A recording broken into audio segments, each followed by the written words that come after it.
Hi,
and welcome to my studio in the White Mountains of New Hampshire.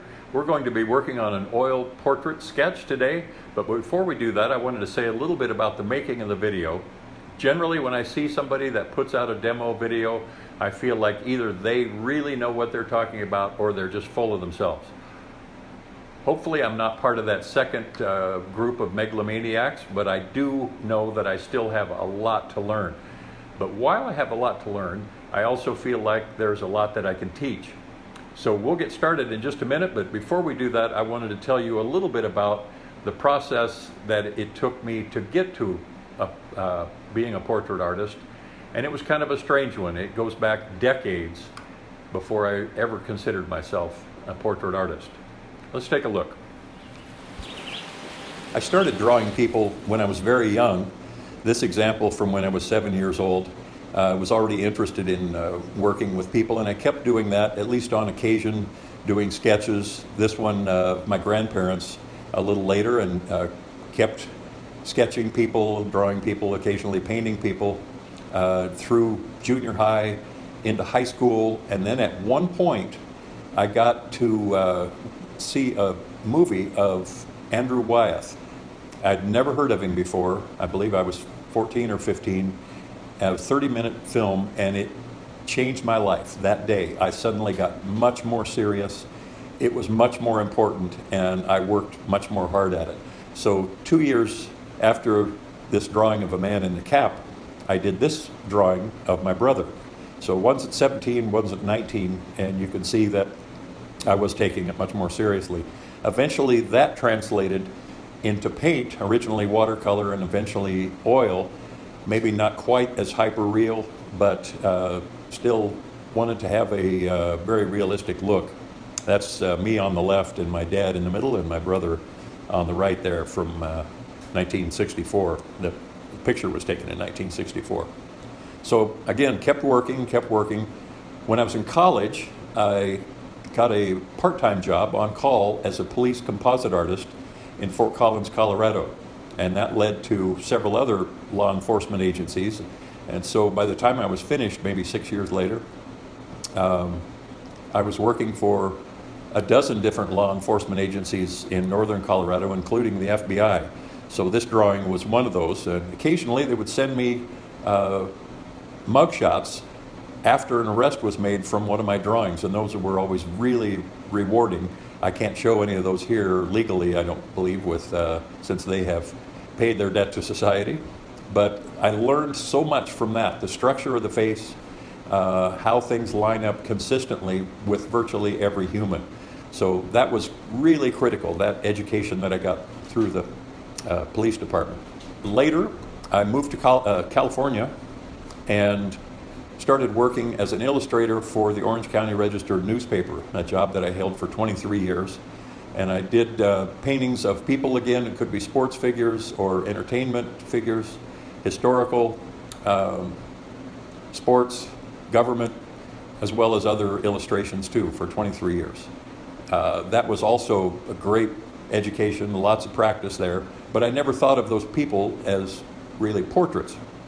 While I was with the Register, one of the assignments was to do this huge 8-foot by 8-foot painting of Ronald Reagan, which was in a special section, and the original is now in the Reagan Presidential Library and Museum in Simi Valley, California. So I'm very proud of that. Also, while I was working at the Register, I was able to do some freelance work for baseball, mostly the California Angels, also the Dodgers, as well as 3 baseball card companies. This one was from an upper deck sheet, I believe in 1992. One of these was given out to fans at every ballpark for 2 years. So that certainly kept me busy in addition to my job with the Orange County Register. Also through the Angels, I got to take part in Nolan Ryan's number retirement ceremony at the stadium, where I gave him this painting of himself as an Angels pitcher. Got to take some of the dirt from the pitcher's mound and actually put it in the paint, so he took a little bit of the stadium with him when he left that day. Probably the most ridiculous deadline that I ever had, and deadlines could often be ridiculous through the newspaper, but this one was for the Ted Williams Museum. Ted Williams came up with his 20 best hitters of all time, and turned out they needed these 20 paintings of those hitters in 22 days. So I was very busy. This one of Shoeless Joe Jackson was one of that series, and another one from that series of Hank Aaron is now in the Baseball Hall of Fame in Cooperstown. So again, just always practicing. I did lots of sports illustrations, all of them with people in the decade of the 90s, but it wasn't really until 2010 when I joined the Portrait Society of America that it really ramped up my game, so to speak. I learned so much by going to their conference and meeting people there who would be significant, very significant to my education, including these 2 gentlemen standing to my right here. The first on the left is Everett Raymond Kinsler, who recently passed away. He painted 7 U.S. presidents. No one has ever painted more presidents than Mr. Kinsler, an amazing, amazing artist who painted right up until the point that he died. Next to him is Michael Shane Neal, who is his protege, and Michael Shane Neal is probably the most in-demand portrait artist in the country. Painted several senators and Sandra Day O'Connor, Supreme Court Justice.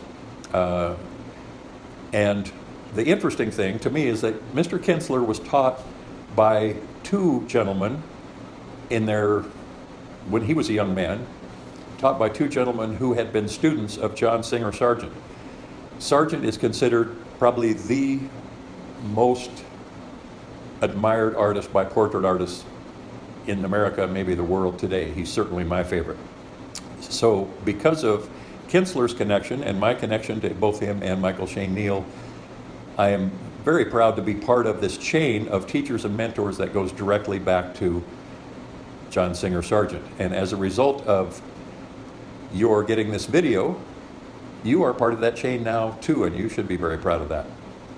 So again, through the Portrait Society, I learned a lot and continued to grow. In 2010, was very honored to have a painting hung in the New Hampshire State House. Here I am with Ray Burton, and that is hanging behind his desk now.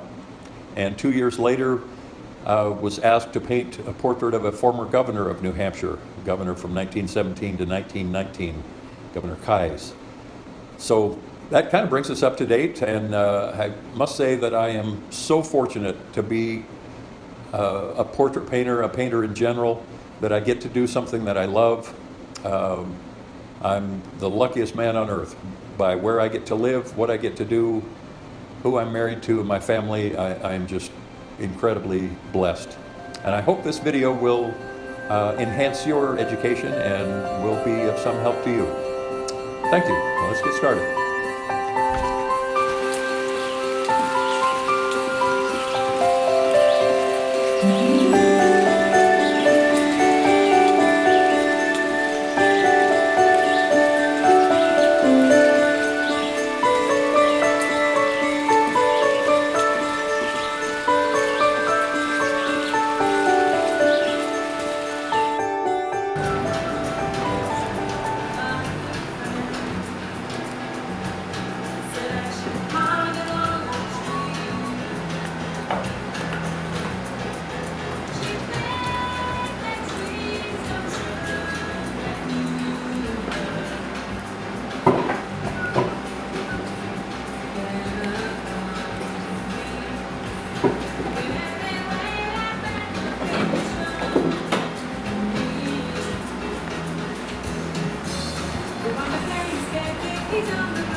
Okay, I'm going to go over the colors on my palette.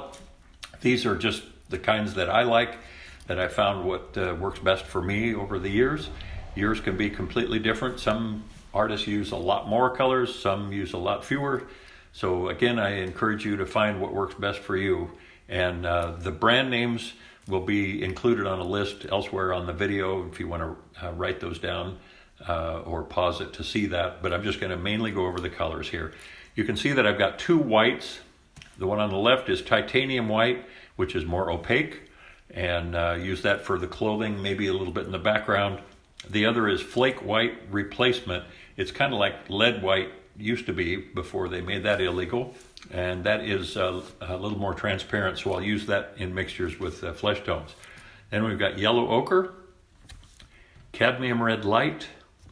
This is very similar, almost exactly like alizarin crimson, but it is permanent matter deep.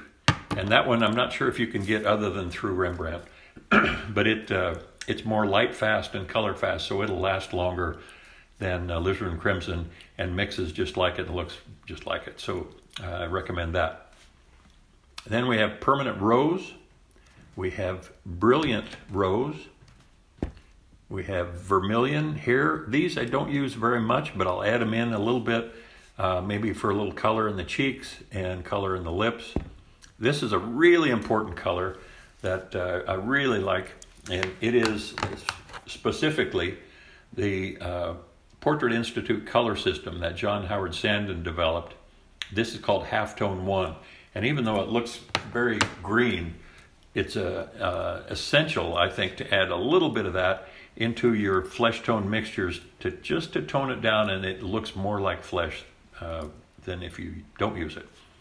The purple here is permanent mauve. It is very transparent.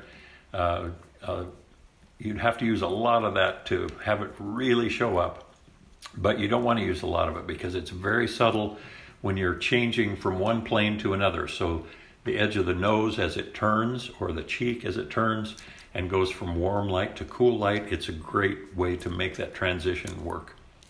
This is another color I really like, and that is Old Holland Violet Gray. I use that with virtually every portrait a little bit, and every landscape. I really love that color. Then Ultramarine Blue, and another of John Howard Sandon's ProMix color system, Portrait Institute. That one is called Dark One, and it's just kind of a medium brown there. Then we have Burnt Sienna and Burnt Umber. And in this cup, I have Artist Painting Medium. It's pretty simple, but I like how it keeps the paint creamy and workable. And then in the other is the solvent, which is Gamsol, and I use that because it's does not have the odor or the fumes. Some have no odor, but they still have fumes, which can be dangerous, especially if your studio is small. So, okay, those are the colors and brands that work best for me. I encourage you to find whatever works best for you and do a lot of experimenting, and good luck. Hi!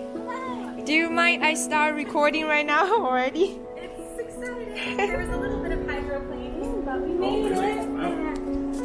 This is Ping Ping. Hi.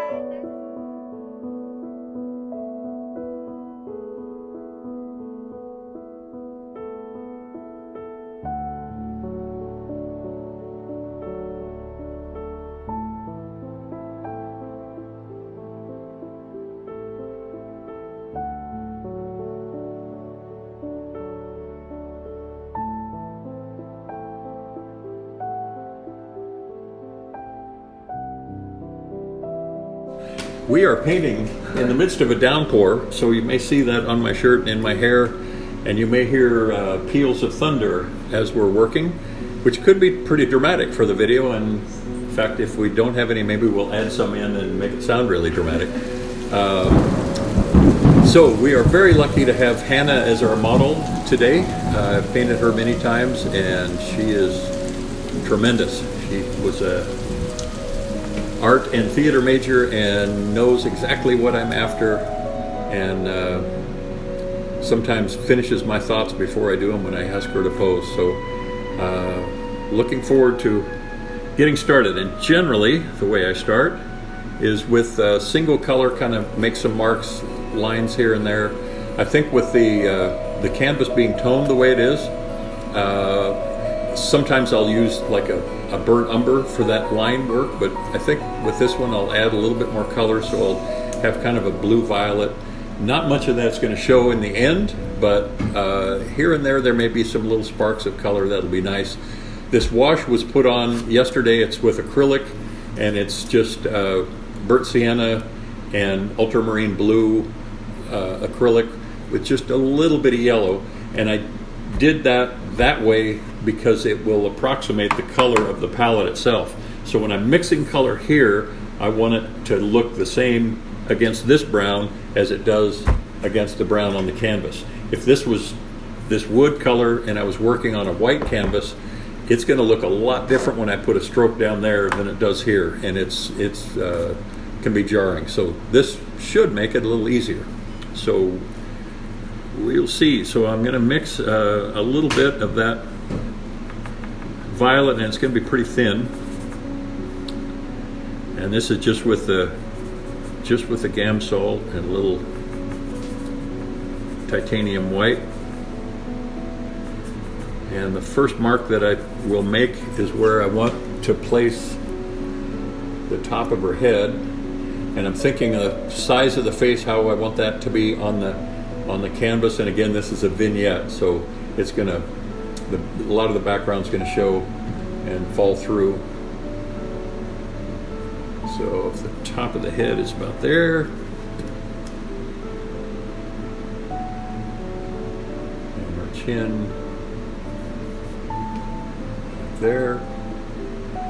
And then you've probably seen, or you may have done too, artists when they hold their brush out, they're measuring. So right now the top of the brush is the top of her head. My thumbnail is at her chin. So I'll hold that with my elbow locked and then move it sideways, and I can see that it is considerably wider. It's like one eye wider, taller than it is wide. So if I'll do kind of the same thing here and go here, so I would put that mark at about where her hair is going to be.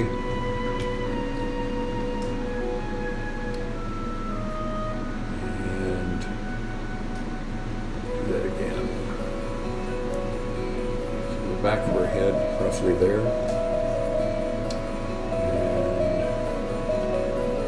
Neck, maybe a little more angled. These are going to be, these first marks are pretty loose, and it's all a matter of making adjustments all along the way. And I'll probably say more about that as I go. I'm not being too careful because I will make those fixes as I go.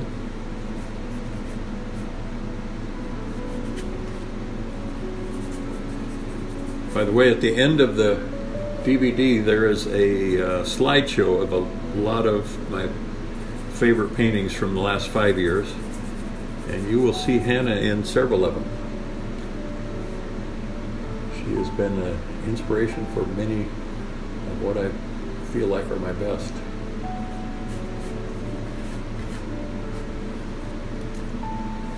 That may be a little wide there, but I can adjust that later.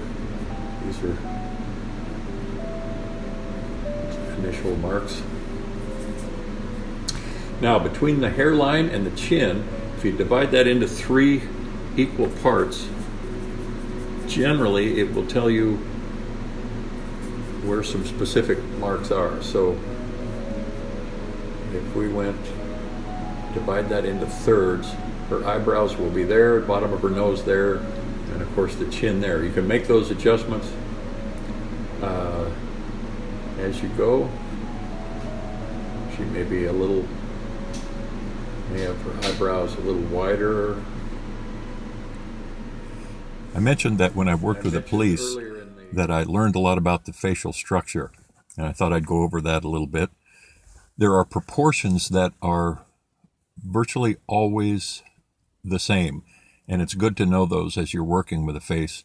And I'm talking about a face in particular right now that you are looking straight on at. The person is not looking up or down or to either side. But look at the width of the nose at the widest point.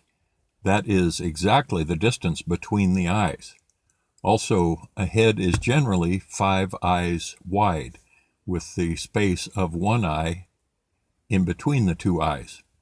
Also, if you extend a line out from the top of the nose and the bottom of the nose, both directions, you will find that's where the ear comes out of the head. There's another set of proportions that are more general. These aren't always quite so accurate depending on your individual that you're looking at. So generally, from the hairline to the chin, if you divide that into 3 pretty equal parts, the first line down from the hairline is where the eyebrows will be. The second line is where the bottom of the nose is. And third, of course, is the chin.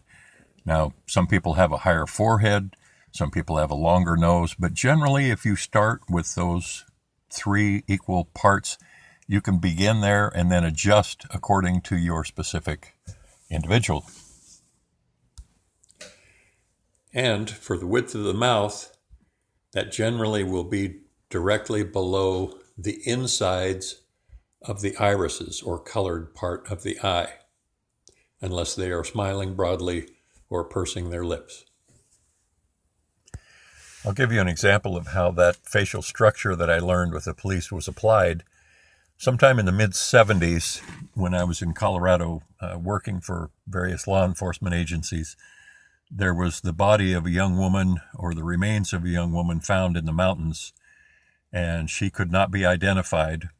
There were some articles of her clothing close by, as well as hair samples, so they knew her hair color and length, and because of the clothes, her relative weight, which was helpful.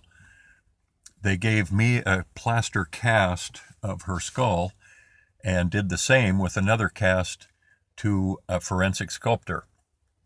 While I worked on a drawing from that skull, the sculptor worked on a sculpture, of course, and maybe you've seen those on TV, how they apply certain depths of clay to the skull and build a face and then put glass eyes in and a wig. And I thought it was very interesting because in the end, even though we were working separately, what he came up with and what I came up with were very similar. And I was happy in retrospect that this woman had not been identified for over 6 months. And when they put the drawing that I came up with and a picture of the sculptor that he came up with on TV, she was identified in 20 minutes. Now, of course, there were some differences working from a skull in terms of those proportions, especially with the nasal cavity and the eye sockets. But once those were established, I did use those proportions that I mentioned earlier.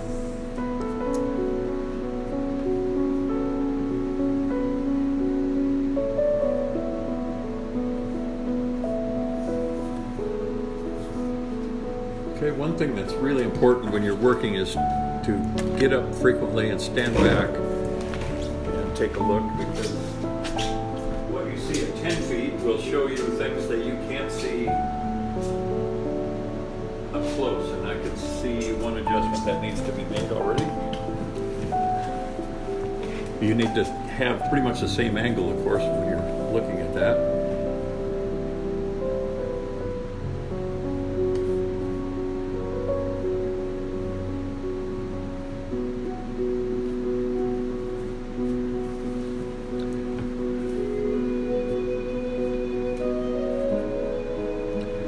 Okay, I am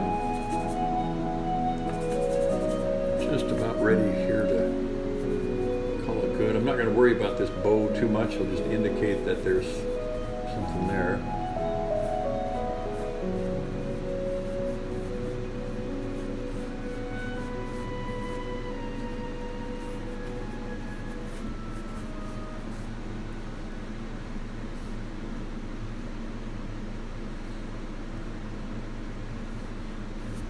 Okay.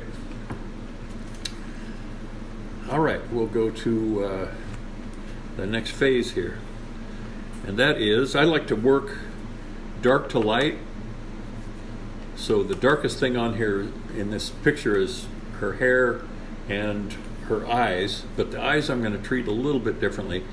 I want the dark to go down, because as I'm painting this, later on, this color, the flesh colors, will react to that dark color. If I paint the face first and then paint the hair, then this might look great before I paint the hair, but then once I paint this dark hair, the skin tones may look washed out.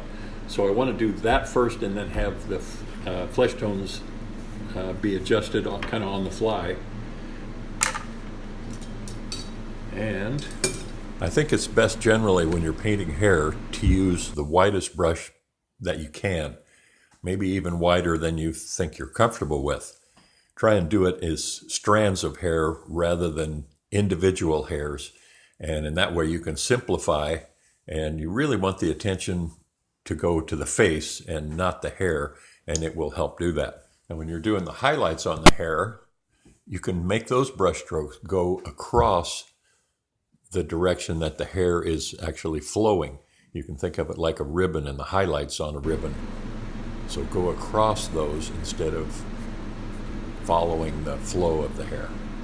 Now, to get the darkest of this, I'm mixing ultramarine blue and burnt umber. I don't have any black on my palette. When we went over the palette colors, you may have noticed that. Anything that you mix with black is pretty much going to really kill that color. But if you mix something with this combination of ultramarine and burnt umber, it looks black, but it doesn't mix like black. It has some color in it, so the colors you mix with that near black are much more vibrant.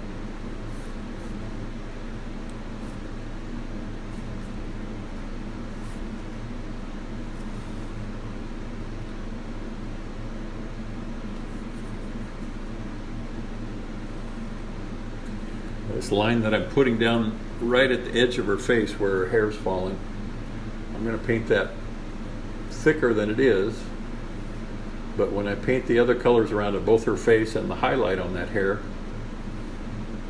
I'll push it back into shape, so I'm adjusting that as I go there.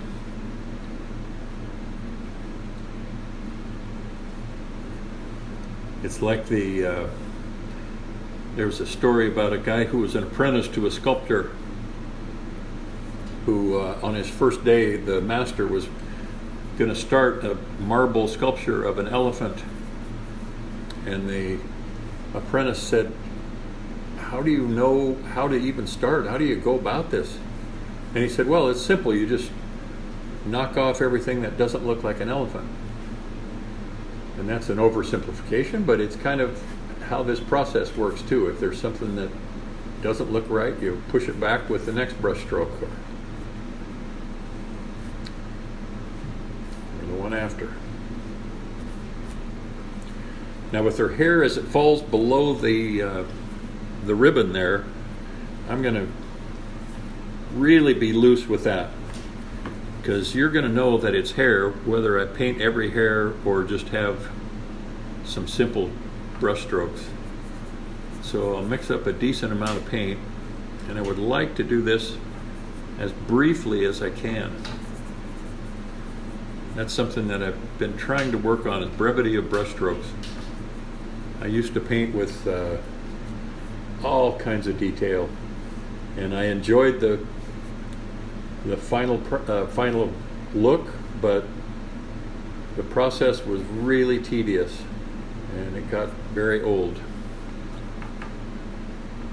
This is much more fun, and I like how it looks too.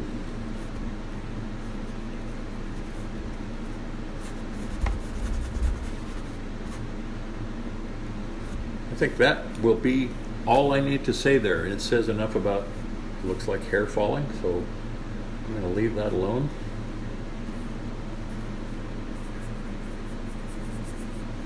And generally you can paint with the direction the hair is falling, as you can see that I'm doing here, except for the highlights, which we'll get to in a minute, and then you kind of go across the grain. It's kind of like, you can think of it almost as like ribbon, the way highlights are caught on ribbon. Back just a hair. Thank you.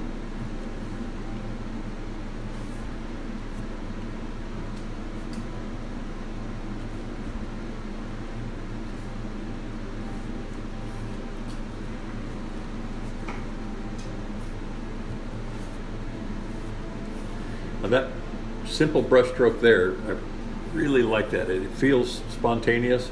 I'm hesitant to go over it again, but I want it a little darker at the top, so I'll leave it at that. And the highlight, if you can see it on the top of her hair, up here, is a different color than the highlight down here. It looks a little bluer, actually.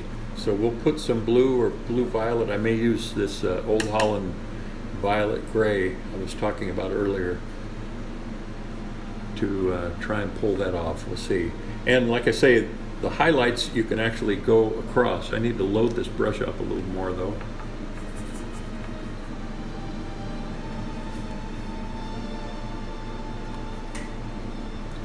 Maybe put a little more burnt sienna in there.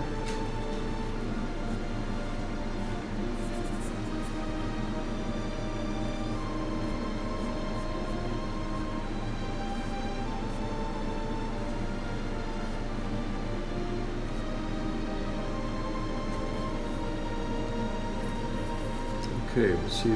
By the way, when you're painting hair, don't paint it just lighter and darker versions of that color hair. Add some other colors in, experiment. Surprisingly, like when I'm painting red hair, that violet as a highlight, as long as it's lighter, works really, really well. And there's all different kinds of color in hair. So you can add some oranges here and there, or even greens, and a lot of it is going to be altered by the colors around it. So for instance, possibly, in fact, almost certainly, the reason that that highlight is so much cooler is because of this violet backdrop. It is catching some of that color. And there's a really nice highlight along here coming through the window and here too, from that nice cool light.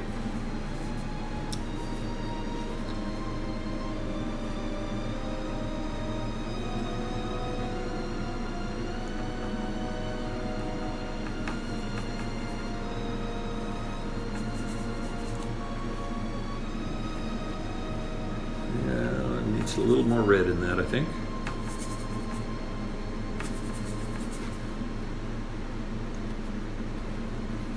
Like that. Sometimes when you mix exactly the color you're after, it feels like a little victory.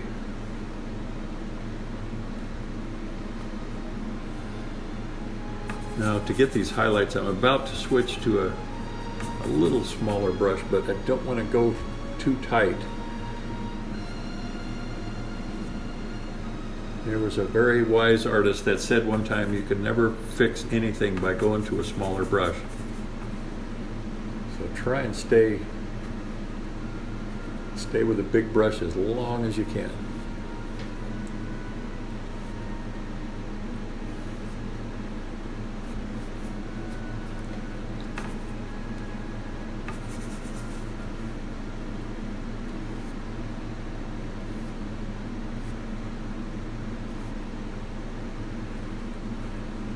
It's nice to catch that cool light coming in right there. That's if I go over that stroke again, it'll kill it. So we want to lay it down and leave it alone. And those who have taken my workshop, the one thing that they hear more than anything is don't pet. Don't keep going over a brush stroke. Sometimes a good brush stroke may need a little modification. But if you just keep petting it, going over and over and over it, there's no way that's going to be a good brush stroke. But that is a hard habit to break.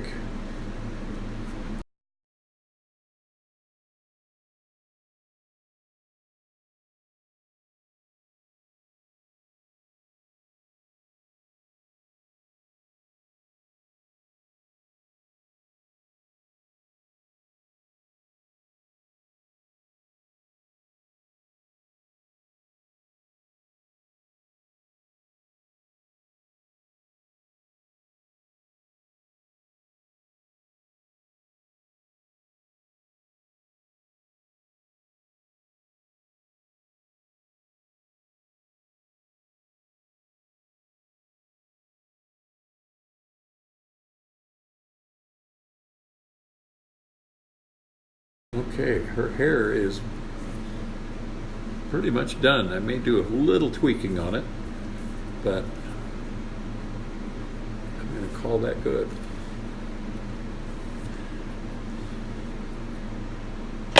Okay, so I'm going to a smaller brush here to indicate some of the darker parts of the flesh tones. And you can see, by the way, we've got a nice warm light set up, and I put just a piece of tracing paper over the light to diffuse it a little bit so the shadows aren't too harsh. But between the violet background and the cool light coming in and the blue of her blouse, she's got very cool shadows on her face, which is a great counterpoint to the warmth of the highlights of her face. So you've got this warm, cool. You shouldn't paint warm shadows and warm highlights, or cool highlights and cool shadows. You should always have one cool and one warm, whichever they are, depending on how warm your light is. It will make your piece look much more interesting and more real.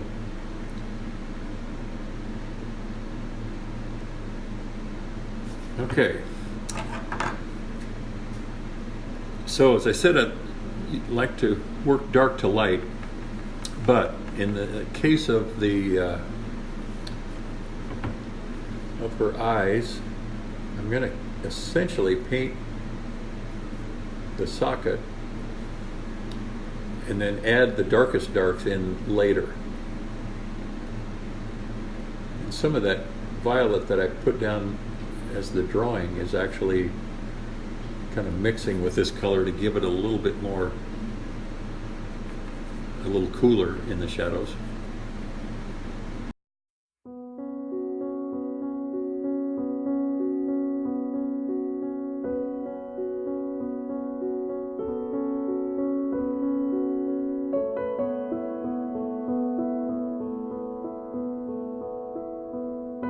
And it kind of looks a little horrifying. And he was, he told me afterwards he did not intend to stay for the whole thing, but he didn't believe that it would work out, so he had to stay to see if those sockets could actually look like eyes. But I used to paint, just start painting the detail of the eyelashes and everything, and it took longer and wasn't as interesting, wasn't as painterly. So I really like doing it this way. And Sargent said if you paint from the middle and are happy with the middle tones, you'll love it when you add the highlights and the darks. So that is now how I paint. I used to paint just the darkest darks first, so her eyes would have been the first thing, and then her hair, and gone from there. So I guess I'll put in, kind of indicate some eyebrows and push them back later with the skin that goes around them.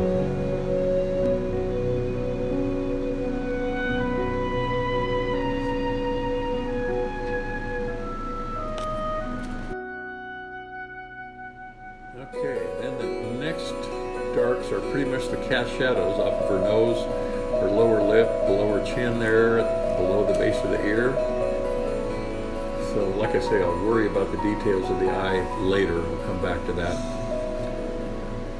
But I'm going to push those a little bit, make them cooler than I really see them here. I think it's easier to tone down colors that are too bright than it is to beef up colors that are too neutral, too dull.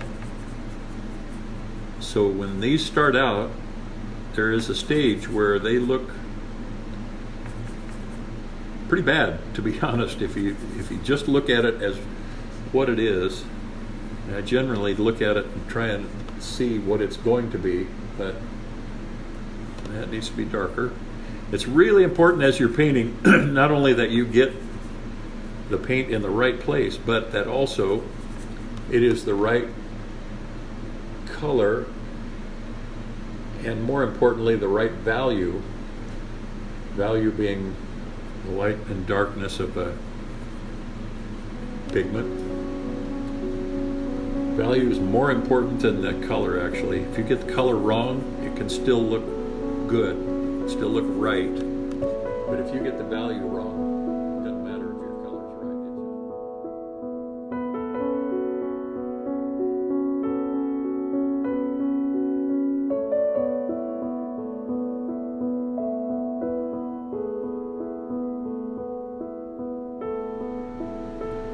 That shadow underneath her lower lip, as you can see it wrap around towards her jaw, it gets lighter.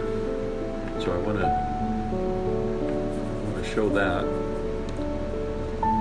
Lighter and maybe a little cooler. And then there's a great, very cool, almost ice blue highlight right on the edge of her face and the top of her cheek, the top of her forehead. Those kind of things are so much fun to paint, and they can add dimension to your painting too. Really wrap that form three-dimensionally, and that's actually why we set this up here, so that she was sitting in the window. We've got nice warm light here, very cool light coming in through the window, so it's a good combination.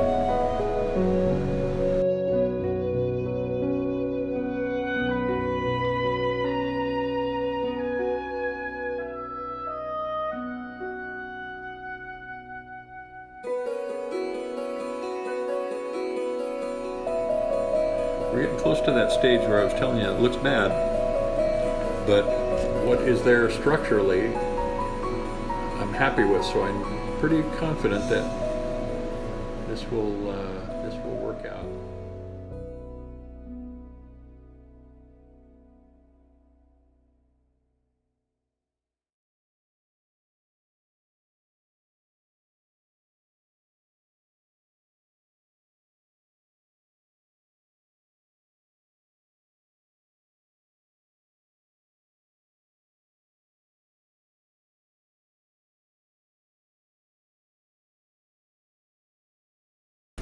Okay, the next part is even further exaggeration.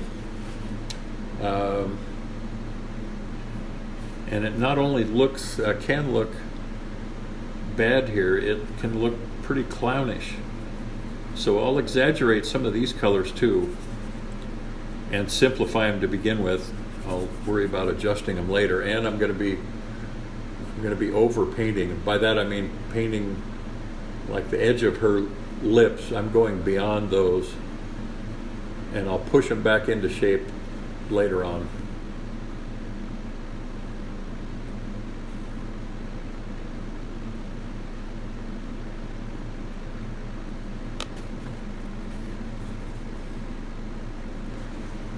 So I'm trying to keep my brush clean as I go from one area to the other, so the paint doesn't get muddy.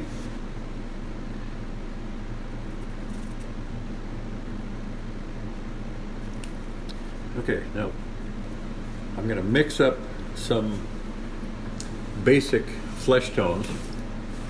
So the main flesh tones that I'm mixing are that flake white replacement, yellow ochre, and permanent rose. And you can see that it's mostly white and then yellow ochre, permanent rose. That may be too much permanent rose. We'll see once I mix it here.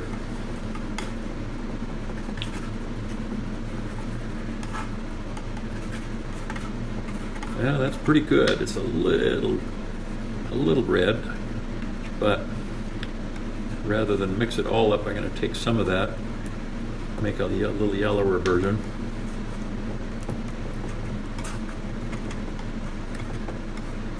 And some that's a little lighter, some that's a little lighter off of this, and some that's even a little rosier.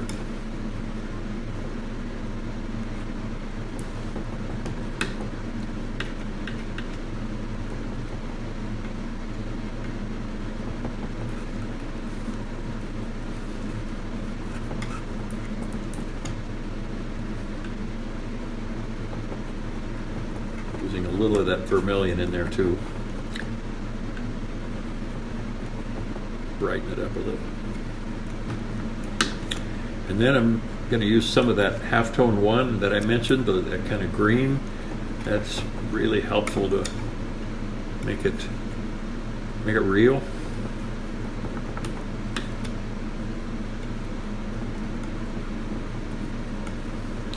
Okay, those are generally, that's going to be my range of flesh tones, and then I can add some other things in when I want to exaggerate a little bit, which I'm going to do to start with the nose. I'm going to warm that up a little bit.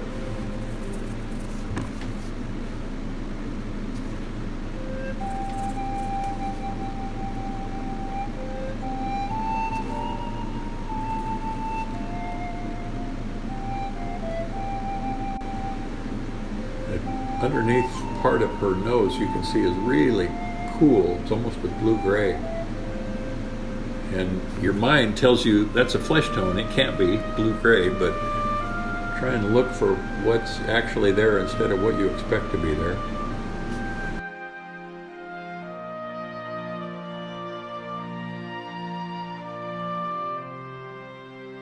Darker. Somebody said you have to, before you put a brush stroke down, you have to have every brain cell on the tip of that brush. And that sounds pretty hard. In fact, it's probably impossible. But it's a good thing to keep in mind. It's got to be the same, or the right value, the right color, the right chroma, in the right place with the right direction of the brush stroke to be as effective as you can make it.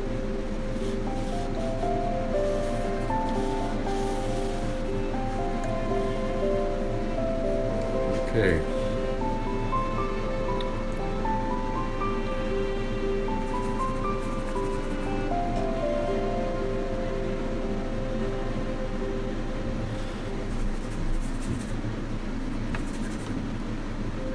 Painting that cool side of her face, the cheek there.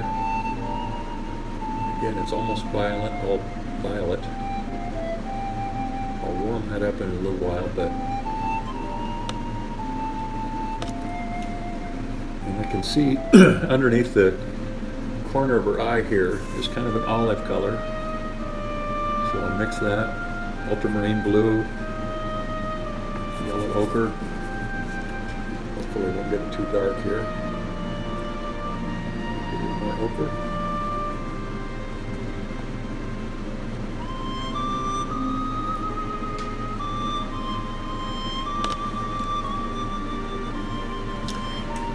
And there's color that if you really look and concentrate, you can see it, that without concentrating, you're not going to see it.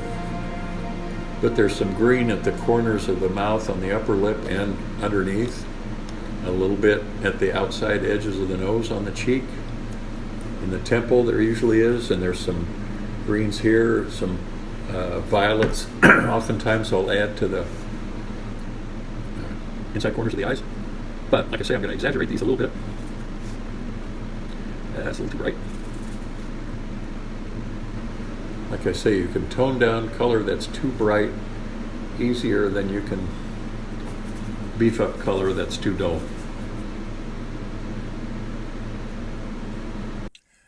Now I found that from my workshops, a lot of people want to paint a portrait because they love their grandkids and they want to paint a portrait of their grandkids, and that's absolutely fine. But there's a couple things that you should know before you pick which photo to paint from.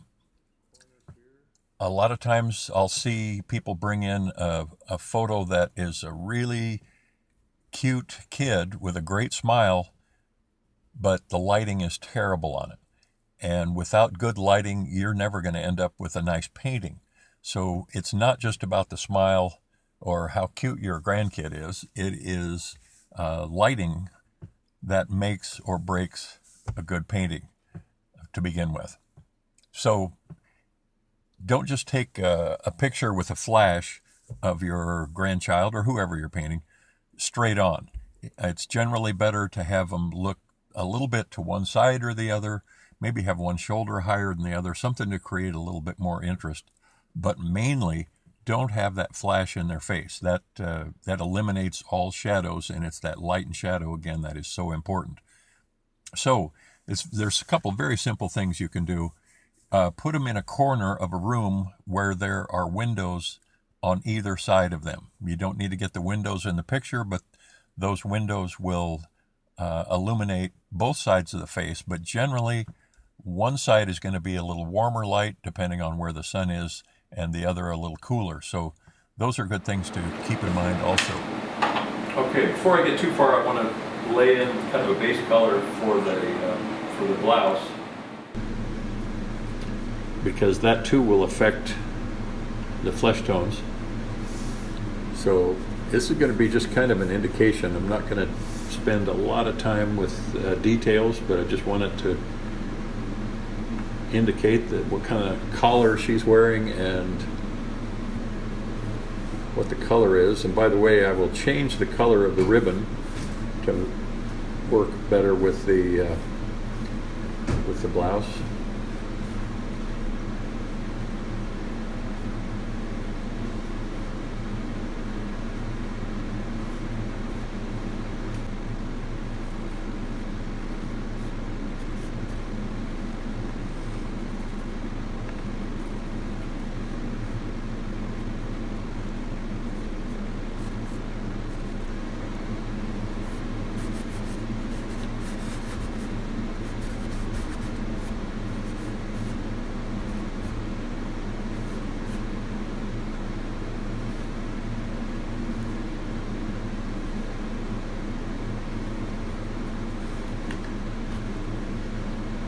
Just trying to block this in here with some really basic strokes, not get too concerned about any detail again. Try and keep it spontaneous. Let some of that tone show through here and there.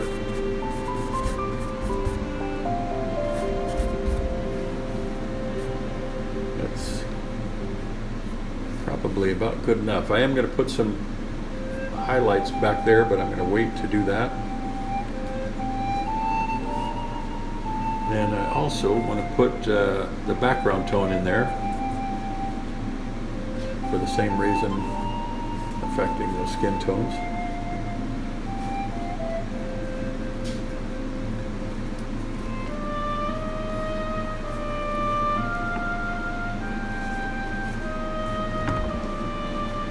And I'm going to do those in really broad strokes too, so I'm going to mix up a good amount of paint for that kind of lavender color.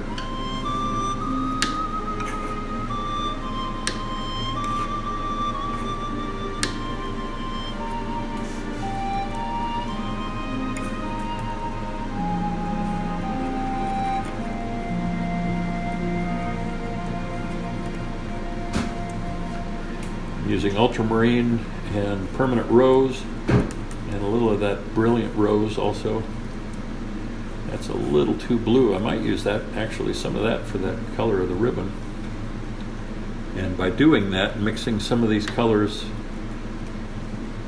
together, they are naturally going to be unified because there's a little bit of one in each of the others. That looks a little too strong. I know it's not what's there, but I like that color, but it is too strong. So to dial back a color that's too strong, use its complement. So that's essentially blue violet, so it would be yellow orange. So I'm going to take a little yellow ochre, a little of that, the cad red light, and that altered it a bit. I think still too dark though. I need to squeeze out some more titanium.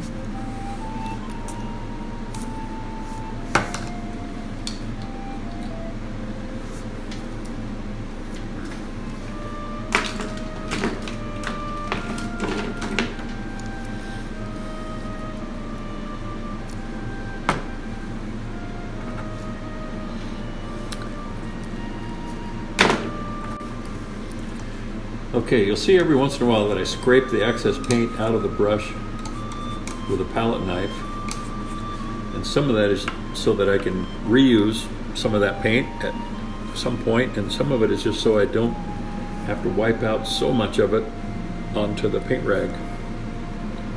So paint rags last longer.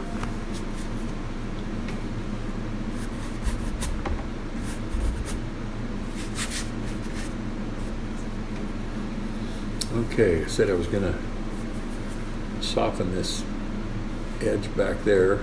Soft edges and hard edges can really make your picture look much more professional.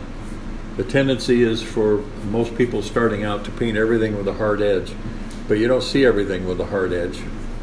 Wherever your focus is, you're going to see that in sharp focus, but of course anywhere else in your peripheral vision is going to be much softer, so you can make your painting look like natural vision by doing that.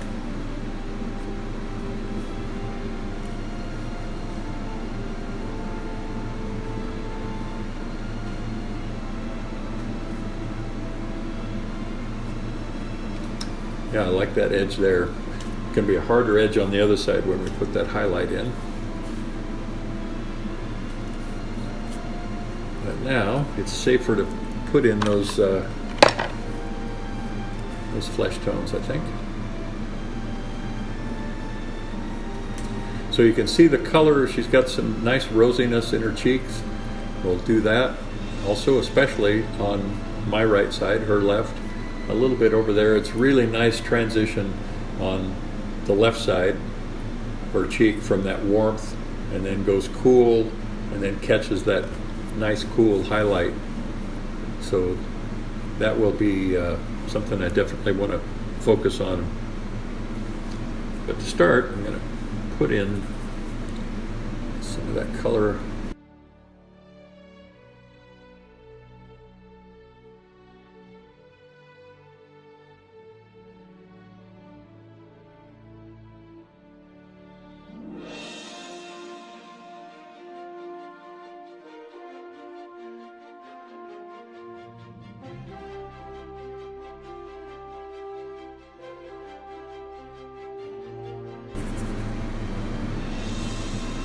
Also, you can see that from her forehead, as it goes down, the skin tones generally get darker and a little cooler, almost that green that I was talking about.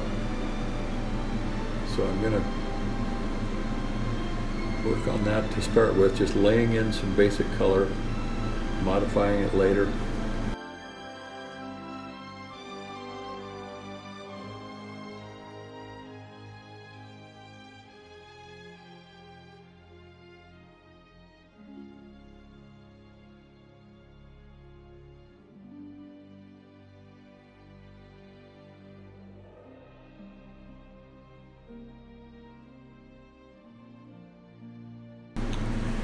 You can see all that extra warmth on her nose. I'm trying to indicate that.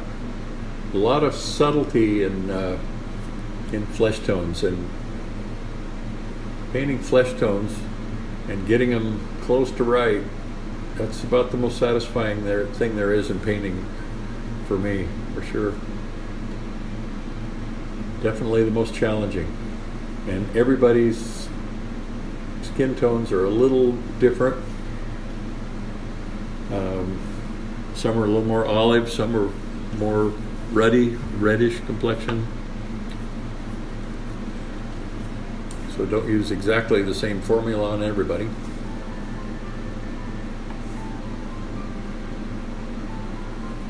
Definitely a cool side of her upper lip on the left as we're looking at her.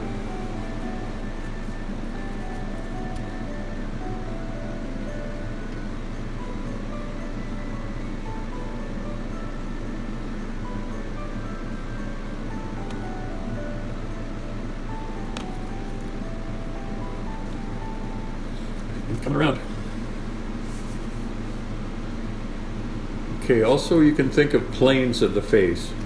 It's not too harshly delineated here because the light isn't too harsh, and there's other lights bouncing around the room too. But generally you can think of one plane in the front of the forehead, and at the top it starts to recede. That would be another plane. This temple is going to be another, yet another on this side, and the same thing's going to happen with the nose, with the cheek, how those all work. You can think of that and think of those essentially as kind of brush strokes. So I'm gonna put, once I can mix in the right color, hopefully. Let's see. It's probably a little too light. Once I mix the right color, I'll put in kind of one plane at a time.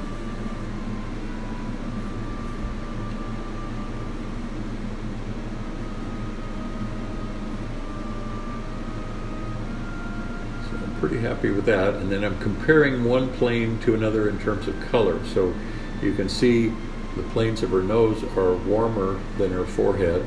This plane of her cheek is warmer than her forehead. This lip is not as warm as that cheek. So all of those things compare one to another. They're also, you need to consider what's the relative values of those too. So of course one's going to be darker than another.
again, as I go down, it's going to get a little darker, a little greener.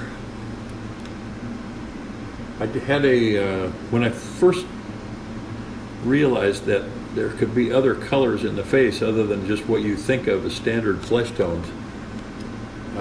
I was in high school and I got a record album, The Live Adventures of Al Cooper and Mike Bloomfield.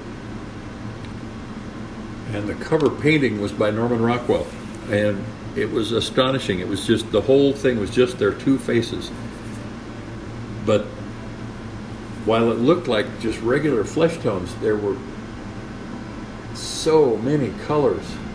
It was hard to believe that he would use orange and green and purple on these faces, but they looked just right, especially from across the room. You couldn't even tell that there were other colors, but it was really eye-opening. And so I started trying that at that point. That was a nice leap in my education that day.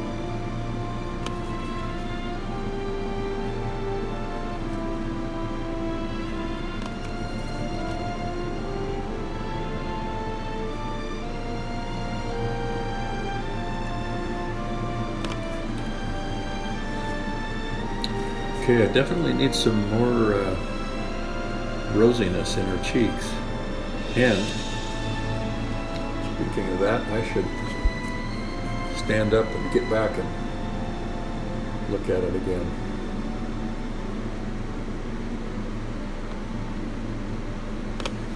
I believe I will.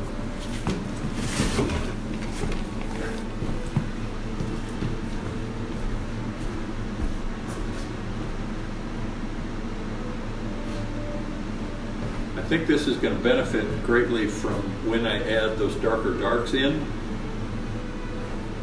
Right now it tends to look a little flat because the values are kind of compressed, but I think we're on the right track here.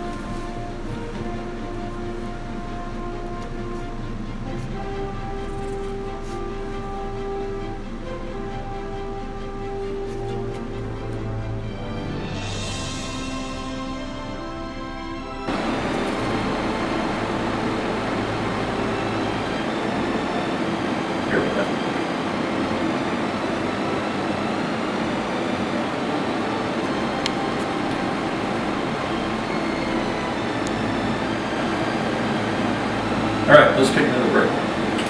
Okay. Pete does terrific work. Ready? She just graduated from Arizona State. Does really nice videos, and she's been taking a lot of video and a lot of pictures since she's been here. Very creative and A good model? can I tell? Well, not only a good model, I was going to tell her. You may hear her sing Saturday. Really? She has a very nice voice, and she may sing a traditional Chinese song. She played my guitar last night and played really wonderful. I need to practice more tonight. Yeah, I didn't spring that question on her until yesterday. It was last minute notice. Right. So during the break, I made a couple little adjustments, made the shadows a little darker and a little more towards reddish brown, and I like the way that's going. So we'll continue. I'll finish putting in the kind of blocking in the main color. Once you start seeing those other colors that aren't so obvious, you will see them all the time, and you'll be surprised how much they stand out to you. I remember when I was in college, one of my teachers saying, "Oh my gosh, look how much red there is in that green." And I thought, what? It's just green. And no matter how much I looked, it seemed like, I don't get it. It's just green. But if you started with a true green and added red to it, yeah, there is such a thing.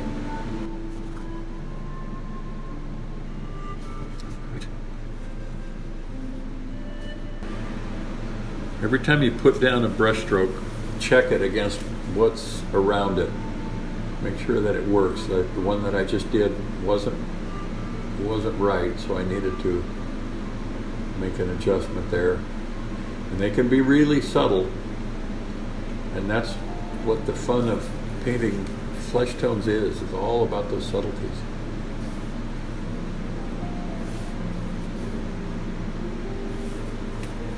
Now you can see the way the angle of the light is, that top plane on her forehead where it starts to recede gets a little darker and a little cooler. So I'll see if I can't get that. That's not dark enough. Once you put something down and realize it's wrong, don't keep putting it down and think it's somehow going to become right, because as soon as you see that it's wrong, stop and make an adjustment so that it can be right. The longer you put that off, the harder it's going to be to fix it.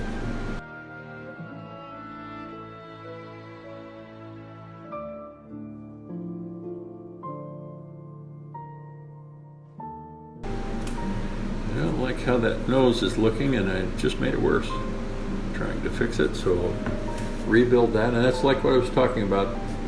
Everything is a series of fixes. In fact, one of the questions I get most often is, how do you know when you're done? And the best answer is when there's nothing left to fix. And sometimes it may take you years to realize what still needs to be fixed. Maybe, at least with me, I can't always see it right off. Looks like it feels like.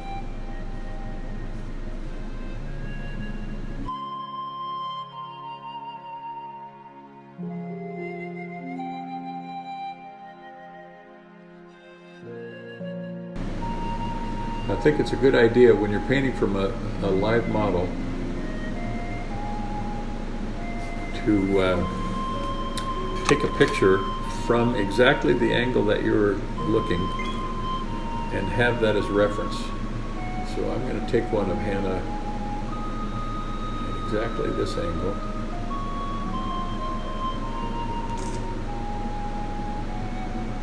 And I don't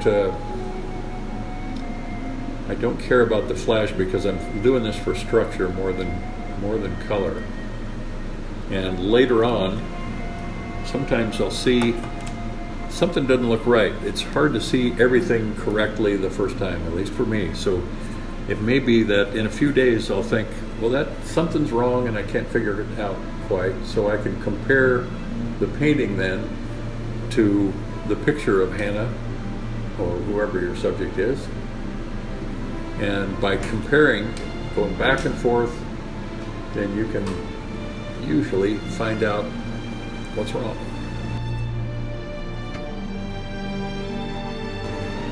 Some of these transitions need to be softened, and that's what I'm doing here.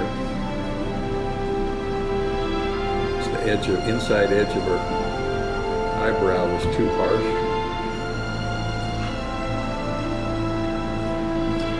By the way, when you're painting eyebrows, don't paint individual hairs, and the same thing holds true with eyelashes especially. They don't all have to be painted. In fact, you shouldn't paint any of them. You should give an indication that they're there without.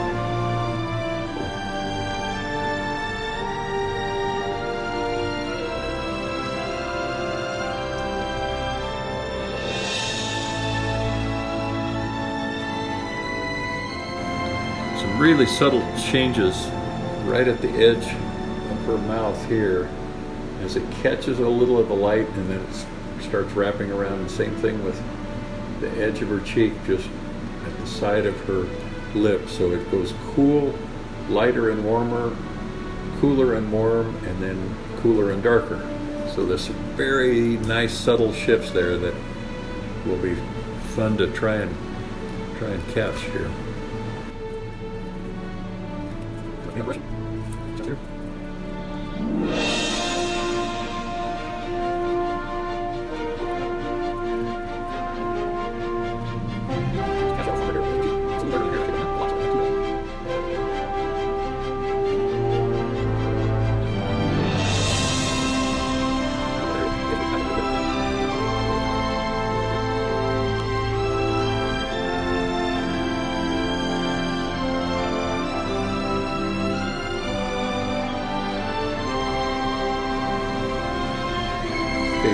there's a line there where that shadow suddenly gets darker. So I'm going to take a brush that doesn't have any pigment in it and kind of go across that so the brush is on parts of both. And you can see that it softens that line very nicely.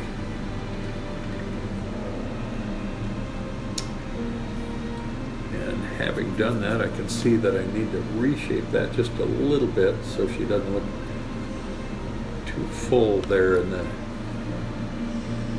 jowls. So readjust that a little bit.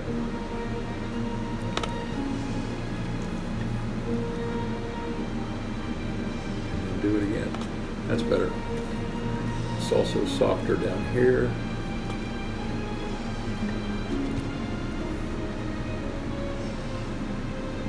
Okay, now I'm going to put in the color in the neck here fairly quickly, but doing it quickly doesn't mean to rush it. Sometimes when I rush it, it does not go well. In fact, almost never. There's a strange balance or a very subtle difference between painting spontaneously and rushing. And it's hard to describe that, but you can feel it. You'll know it when you feel it, but it's hard to know what makes a difference. There's some days, yesterday in fact, I painted a small portrait sketch in an hour and 40 minutes, and it was not rushed. It just felt just right. And then another day I can do one in the same amount of time, and it's a train wreck. So it is always a challenge. Too blue. Need to warm that up. It is cool, but it's not that cool. There's a nice cast shadow right at the edge of that collar that I'll see if I can pretty much put in with a single stroke there. Got most of it, and ran out of paint.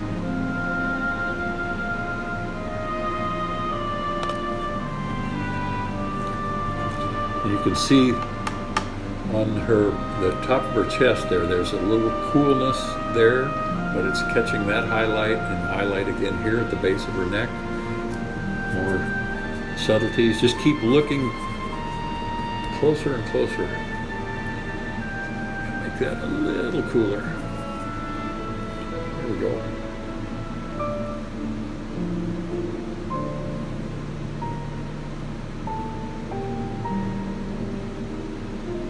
Soft edge here.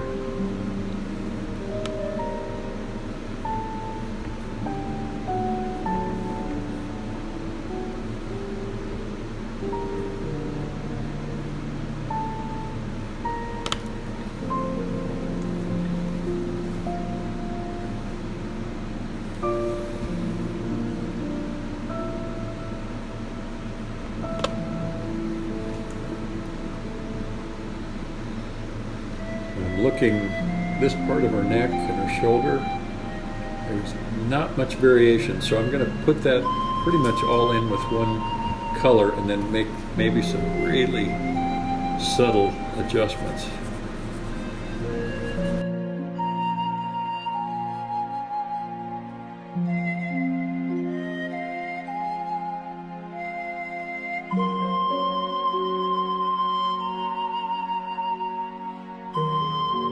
Okay, and this area is all transition from warm to cool, from light to a little bit darker, not much, but mostly cooler.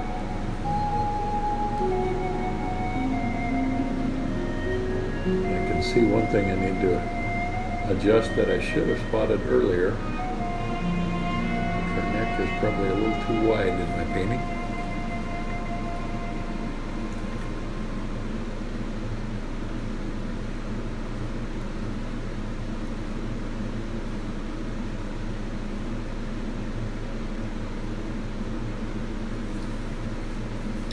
So, with a brush loaded with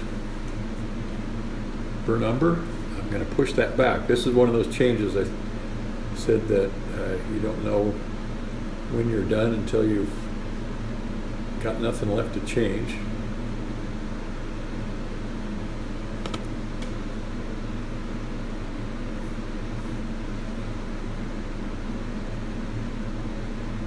Better.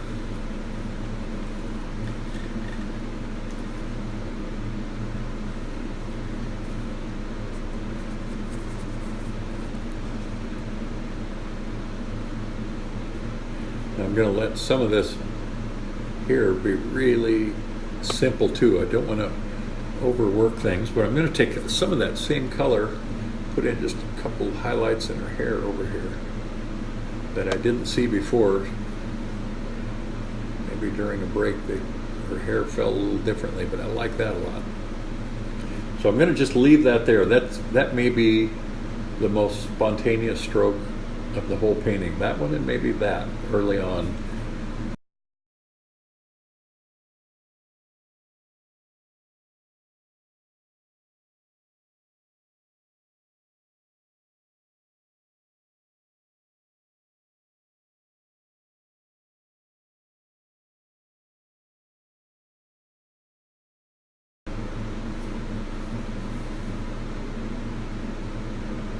What I'm doing now is pretty much cleaning the brush between a few strokes and then softening out with a dry brush, dragging from one area to the other.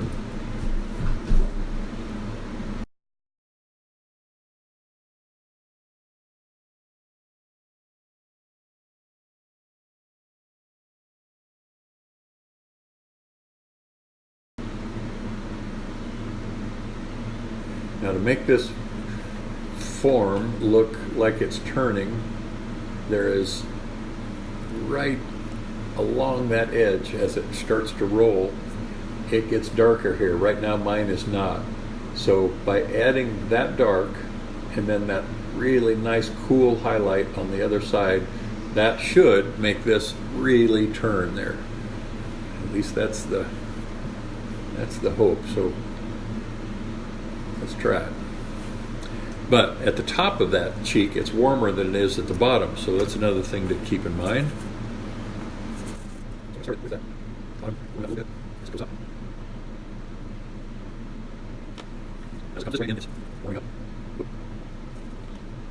Get that a little bit color too. Beat it over. Together.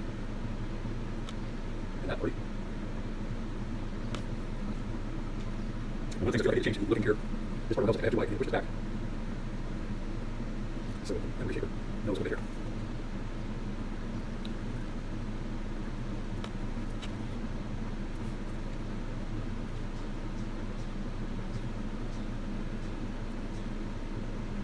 As I'm adding these areas, I need a little darker. It feels like I take a little more three-dimensional too, so that's good. Maybe not have the shaker held down yet. So a little of that.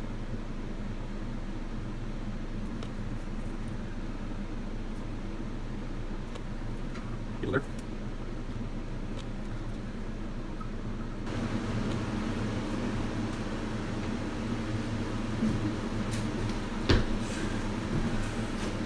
You ready?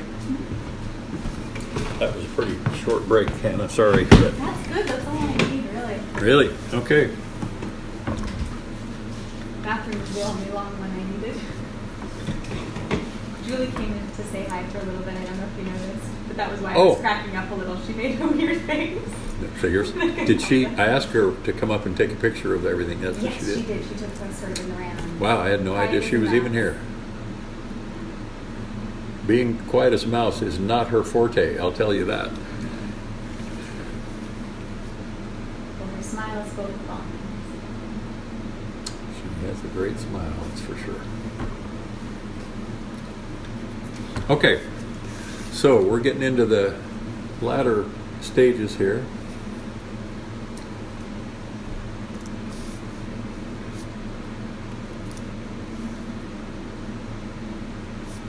Soften that. I think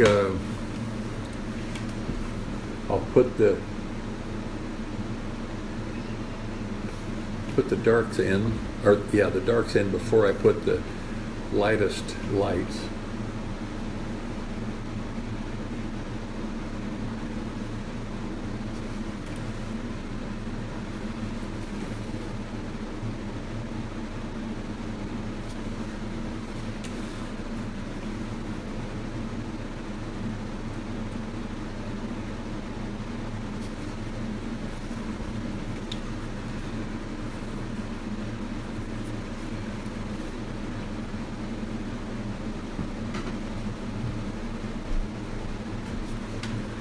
But it's not like leaping into the darks. It's kind of a gradual process here.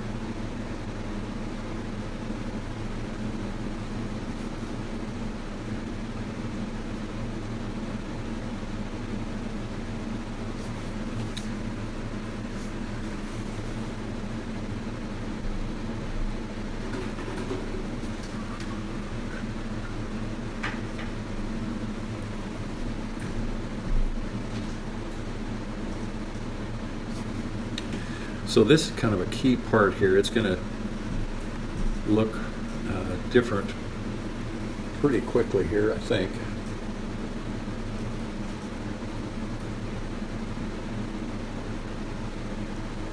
It'll look a little more human when there's some kind of indication of eyes.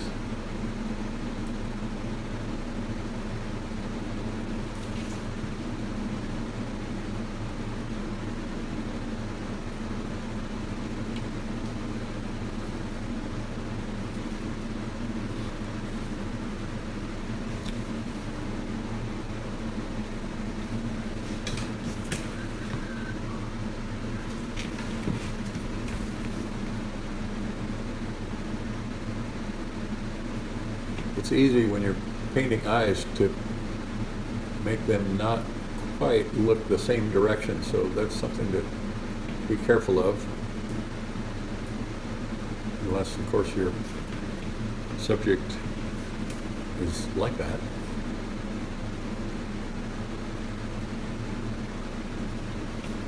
Just that addition to the eyebrows being darker there is a significant shift, I think.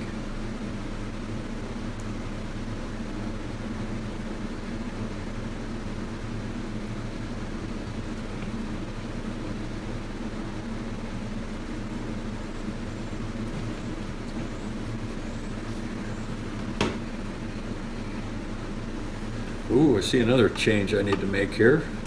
That edge of that eyebrow is too close to the edge of the eye, so I'll push that back, but I'm going to soften this edge here first of all.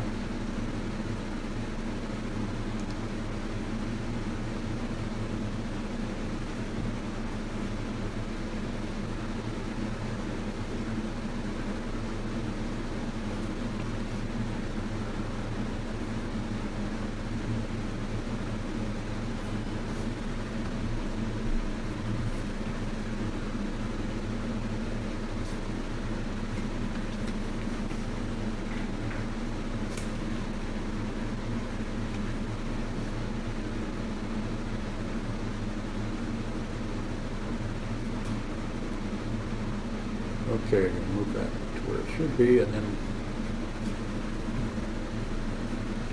move the rest back, the rest of that skin underneath the eyebrow.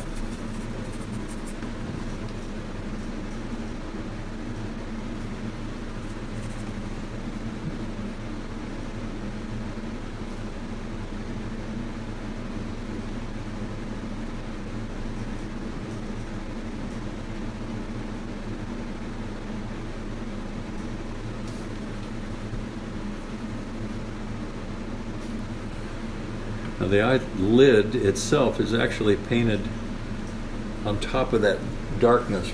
So instead of painting the wrinkle in or the crease in the eyelid, you can paint the highlights instead. So it might be the reverse of how you would normally paint it, but we'll see how we can do here.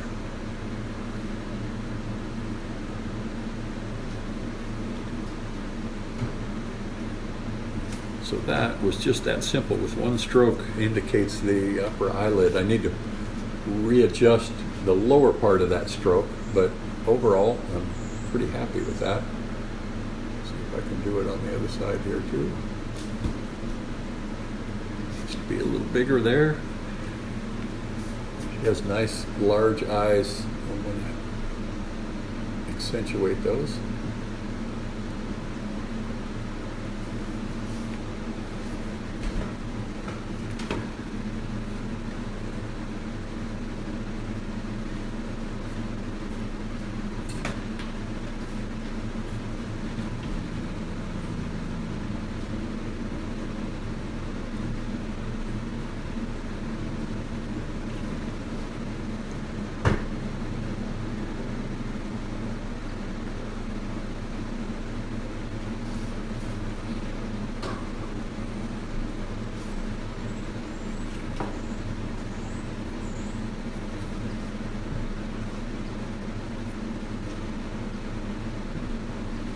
Okay, and a little darkness and color in here.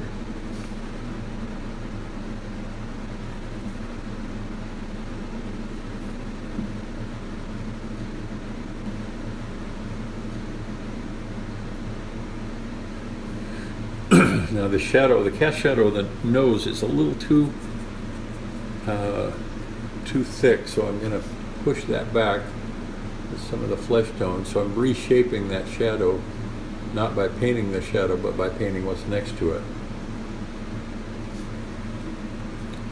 And that's another of those changes that you can make all along the way.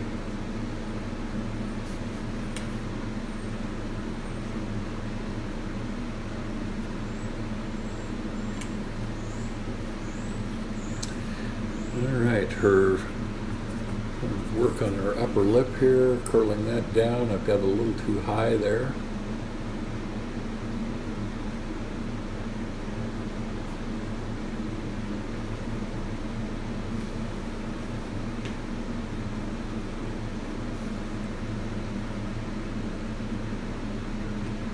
And I've got the edge of her mouth on this side drooping a little bit. She's got a natural smile, and this is not showing that, so it's going to be easy to fix by pushing the lower part up a bit and then curling that darkest part right at the top, but I'm going to do that with a little smaller brush. And her lower lip is a little fuller than I've got it there as well, so I'm going to reshape that. Yeah, that's better.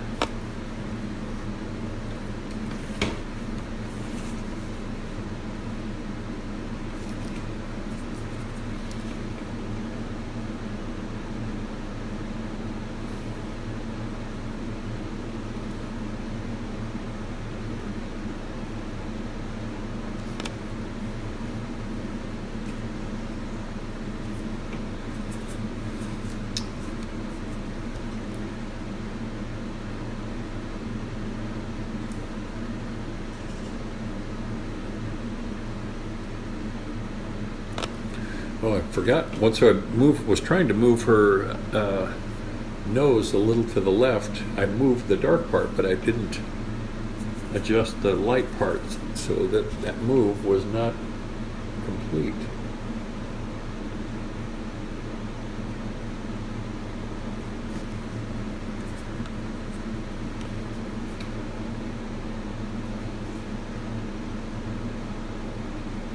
And so far, I've done almost, except for the hair and the background, I've done everything with one brush, which is a number 4 flat, which I find to be a really versatile tool.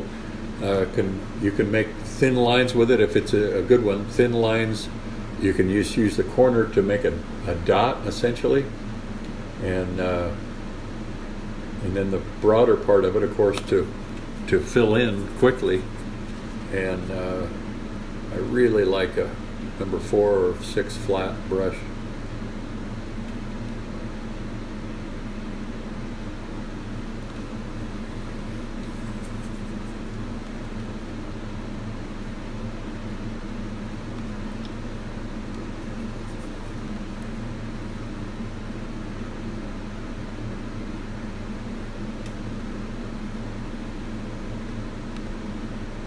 That needed that little bit of extra warmth there, I think.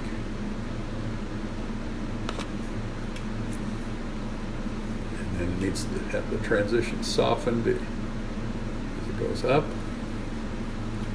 And you can see there's a nice highlight on her cheek right there, but I'm going to leave that pretty much until the end. Accentuate her eyebrows here a little more.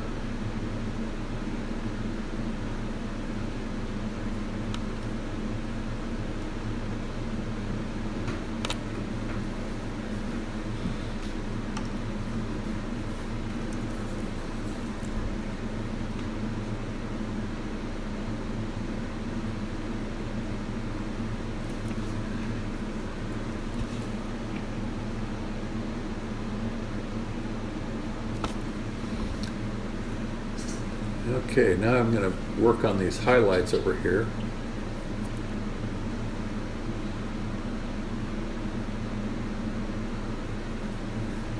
And hopefully that will make a significant difference. I think I will darken that edge though a little more on the edge of the cheek just to make that transition shift better. That already helped. And I'm going to soften that with a clean brush, running it between the two. Need to do the same thing on her upper eye here.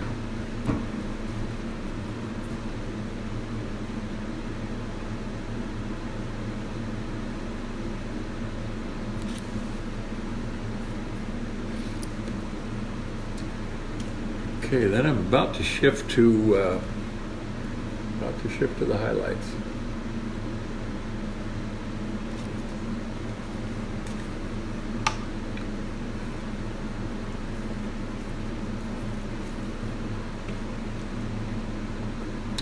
Although I can see right here that shadow, I think from her hair, is being cast along, so I need to make sure I get that.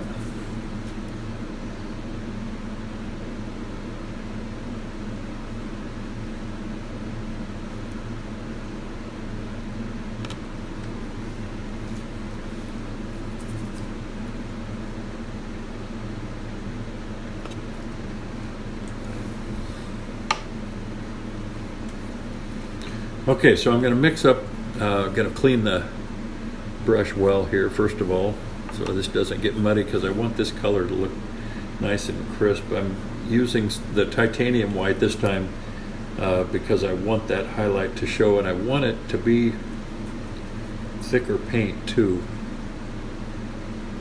A little bit, remember, fat over lean.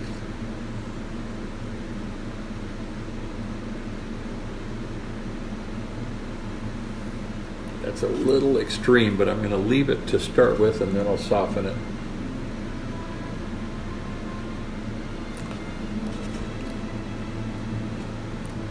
Same on her cheek.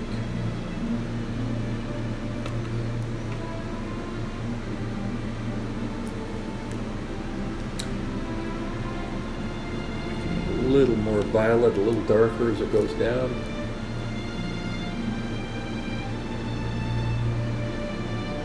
Oh, that's nice. I like that a lot.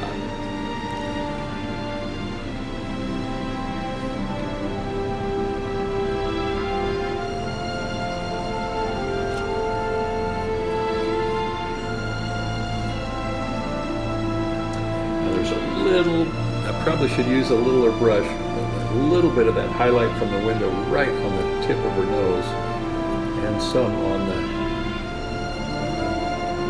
above her eye there.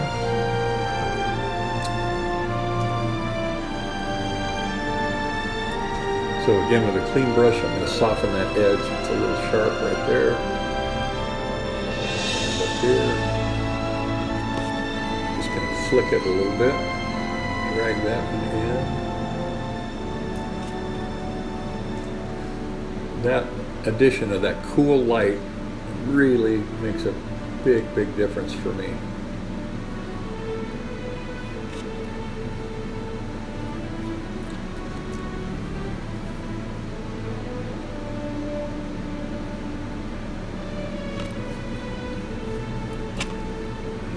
edges a little too hard.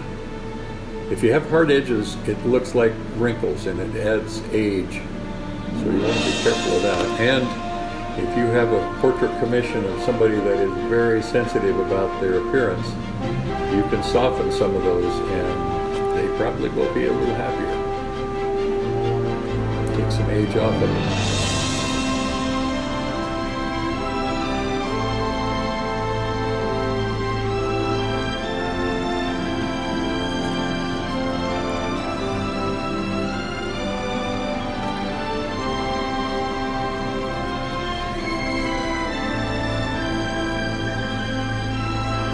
Probably once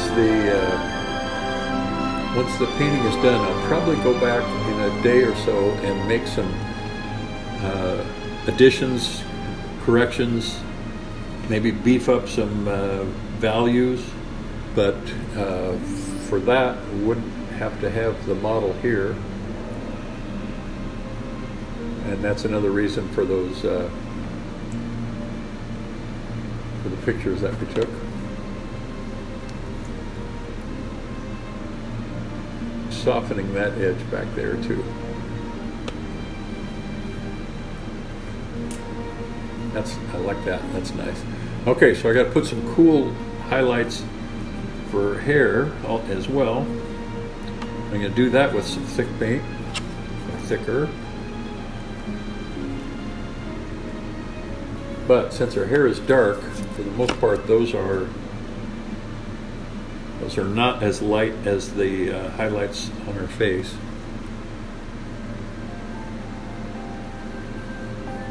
But I want them lighter than the background tone, or they're not going to show up as highlights.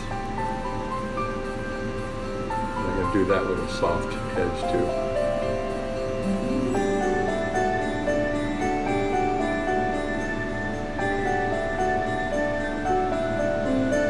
And as I'm looking at this, I think maybe one of the other, you don't have to paint everything just like you see it. I was telling you I was going to change the color of the ribbon.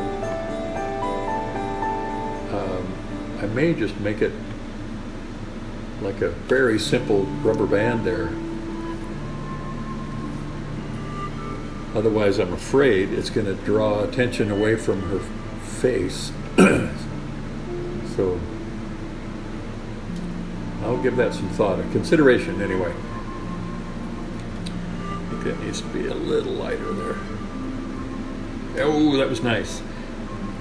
I get excited when a good brush stroke goes down.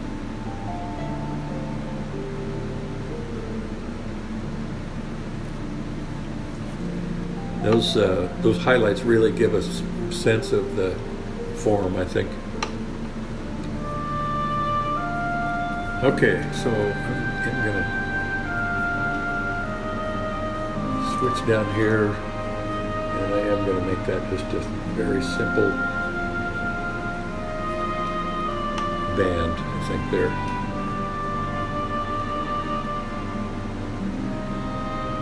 I think I'll just leave it at one stroke with a highlight stroke running across it. Yep, that says it enough. It's simple enough. Hair's done.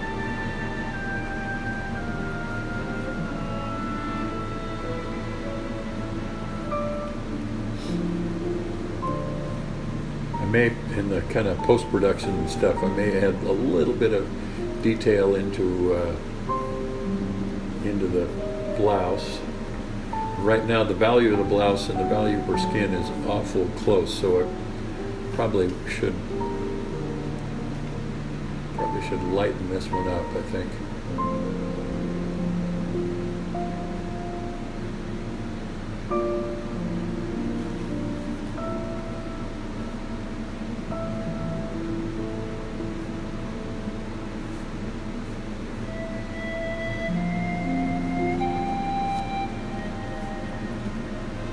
That stands out a little too much. I want to knock that back. You want you want to control where your viewer's eye goes, and you can do that by soft edges, and you don't want too much contrast in some places.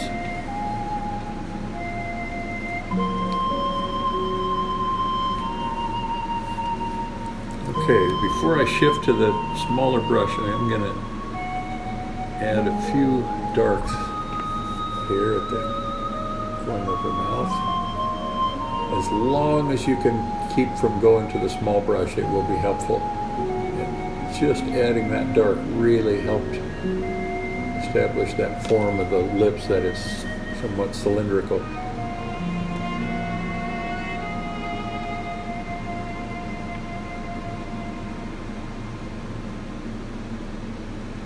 That little upturn on the mouth there gives her a little bit more of a pleasant appearance with a smile.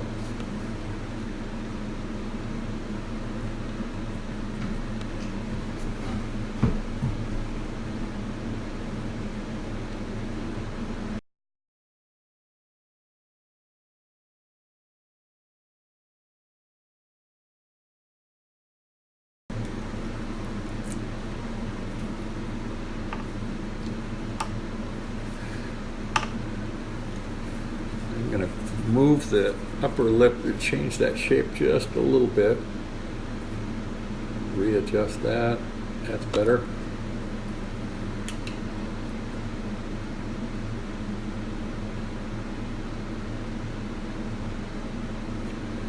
Okay, before I shift to the smaller brush, we're going to take a last break here and then we'll come back and finish it up.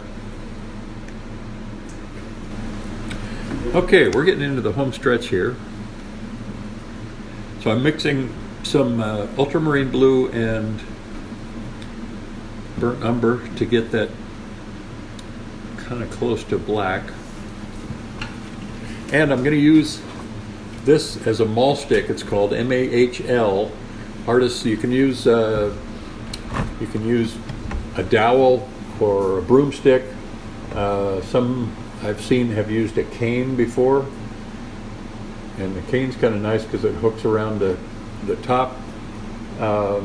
This actually originally was like that, and it was a lightning rod, but it has these hooks on top too, and it's very lightweight, so I like to use this quite a bit. And I used I did a demonstration in a city in Vermont a few years ago, and was carrying all my supplies in before we got started. And it was a day kind of like today. It was an electrical storm, and as I'm carrying it in, I realized this is not just a mahl stick, this is a lightning rod. And but I was not killed that day.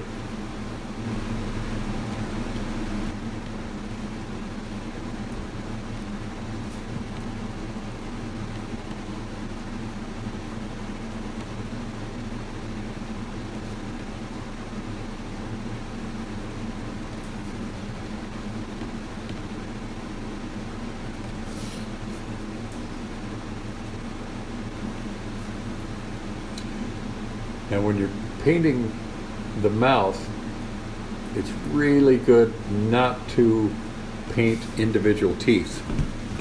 So if you can think of it as a cylinder in there rather than individual teeth, and you don't want to paint them bright white, and the main thing is you don't want to paint the gaps between every tooth unless they have significant gaps, and then of course you should, but think of that, it's going to be kind of a cooler, lighter version of the flesh.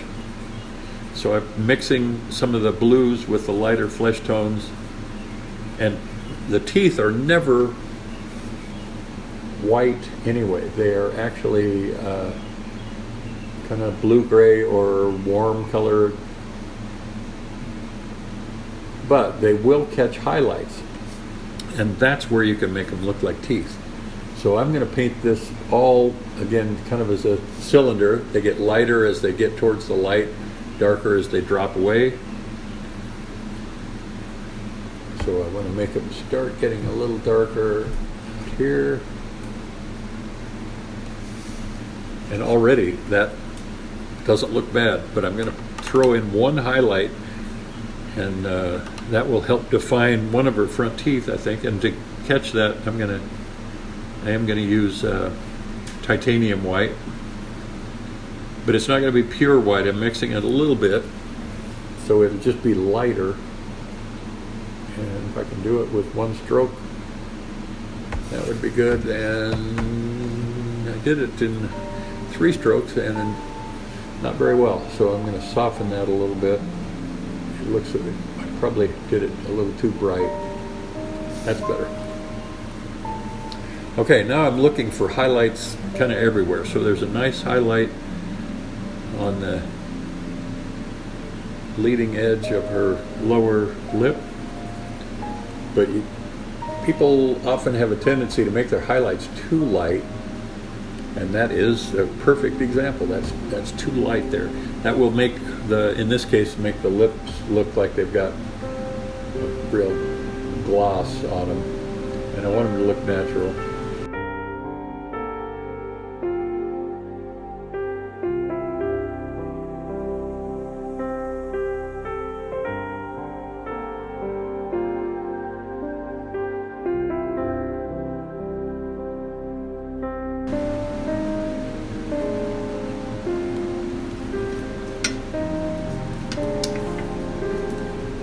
Top edge of her lower eyelid on my right has a nice highlight that's catching, and it's almost a pale green.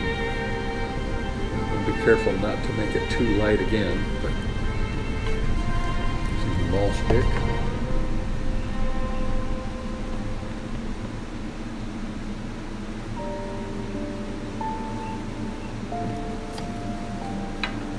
Could be a little lighter than that.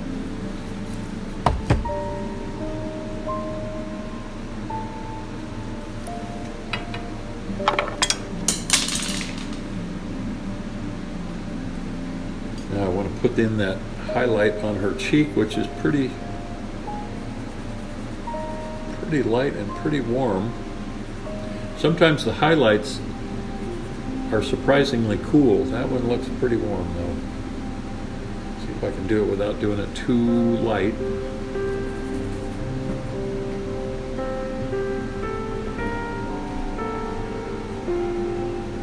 That's not bad.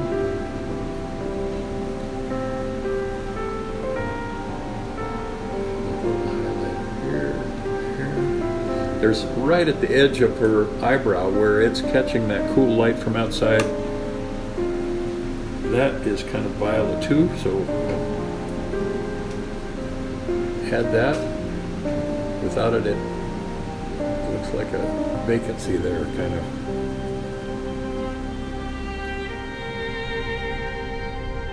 Painting faces, or painting anything for that matter, is just like learning to play the piano or violin or do anything. You're not going to immediately be great at it. So have patience and keep practicing. The more you do, of course, the better you get at it. You know what they say about 10,000 hours to achieve mastery at anything. And that certainly applies with painting faces too, maybe even more, because it is difficult. So there's a great quote, and unfortunately it is unknown who said this, but it goes, if you want to succeed at something, you must first be willing to fail at it. And that's very true. So don't get discouraged, keep painting, and you will see improvement the more you do.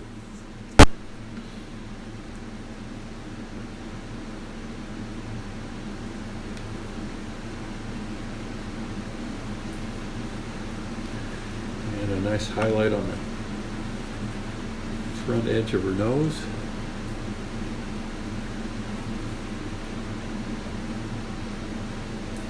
Oh, and I got to put that highlight also on the cool side over there.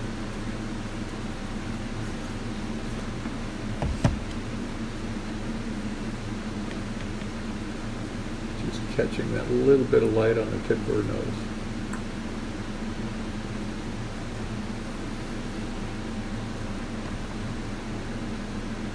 Just those kind of little things can make a big difference.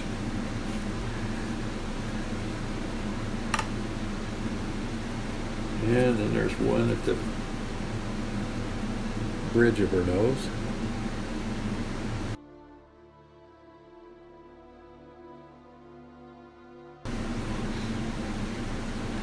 Okay, now I'm going to finish the eyes, and that is the most fun part of the whole painting for me. So we'll zero in on that. I'm going to give this a little more form here. That helped, as simple as that was.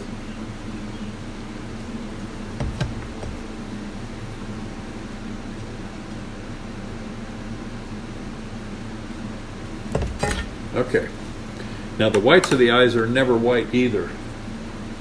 And the one on my left, our left, is actually fairly dark, not much lighter than I've already got it here.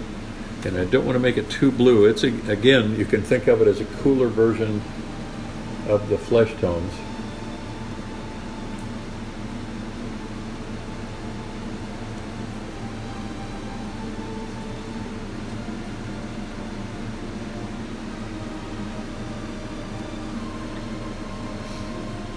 It's a little lighter on the inside than it is on the outside.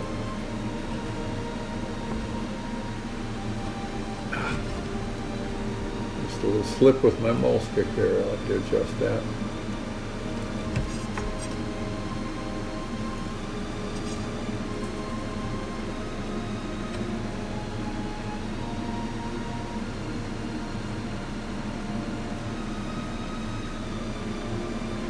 There's a really nice warm kind of vermilion in the inside corner, like the tear duct there, so I want to get that.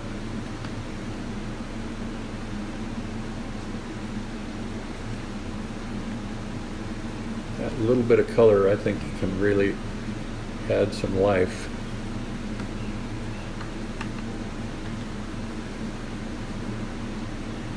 Okay, this eye, the white of this eye is definitely lighter than the other side.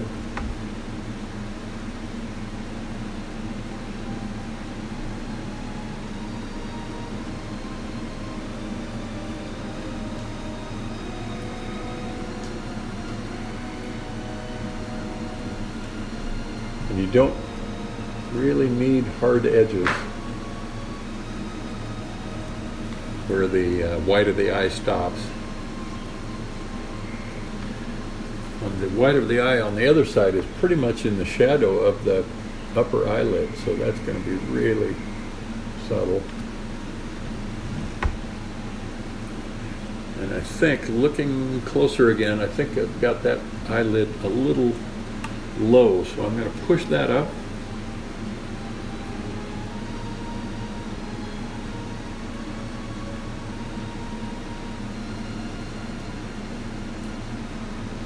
That helped. Okay, now for the fun part. She's got brown eyes, and you can think of the eye, of course, as a globe. Right now the light source is coming from the upper right, so when it passes through the eye, it will illuminate the opposite side of the iris, the colored part of the eye.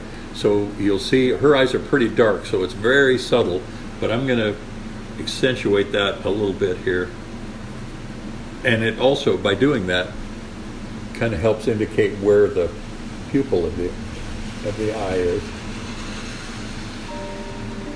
I don't know that this is even going to show up on the video because it's pretty subtle here too, but it does make a little difference. But the really fun part is the catch light, and that is, the catch light is just the reflection of this light in her eye. And she's actually we've got two lights. There's one back on the left that is further away, but I can see that there, but I'm just going to go with the one. But seeing one other thing I want to do here first too. That little vermilion spot needs to have a little darker red around it to read the way it should.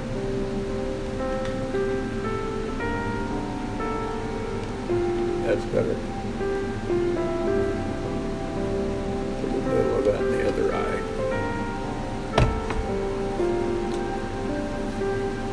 Okay, so this is the part we'll zoom in on, and it's the most fun.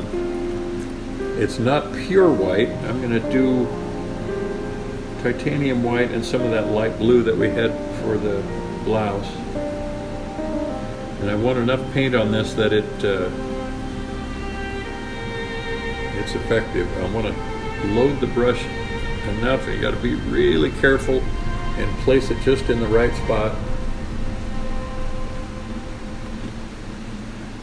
So I'm just going to touch a dot on there, and just that can really bring some life to the eye, I think. And I'll do it on this side as well.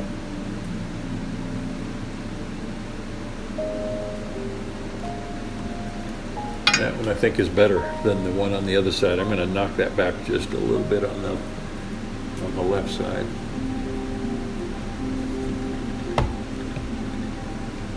Okay, like I say, I'm going to make some changes probably in a day or so.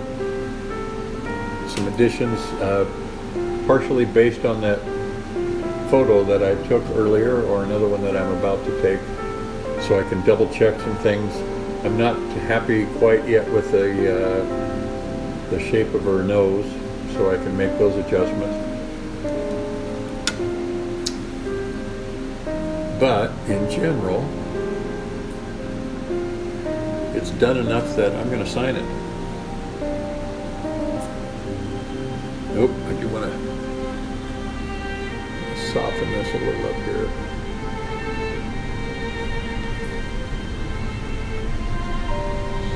And once I made that one fix, I see that her teeth look like she smeared her lipstick on there, so I need to, in the painting, not in real life there, I need to make that adjustment.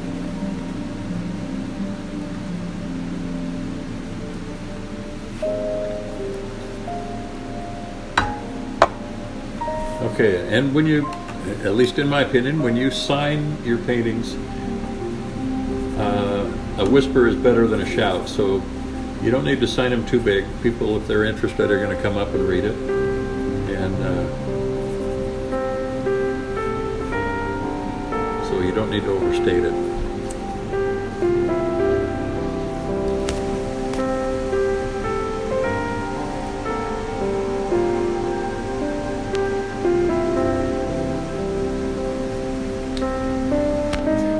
As I'm finishing up, I want to thank some people, certainly Hannah for doing a terrific job. Also, I want to thank Ping Ping for videoing this. She is, I'm sure, doing a terrific job. And I'm anxious to see what she comes up with. Also, my wife came in and took some pictures while we were doing this that I'll be able to post on Facebook. And especially, I want to thank Mark McKenzie, whose music you heard at the start of this and will hear before it's over again. He is a tremendous film score composer, actually my favorite, and I am so honored to be able to call him friend.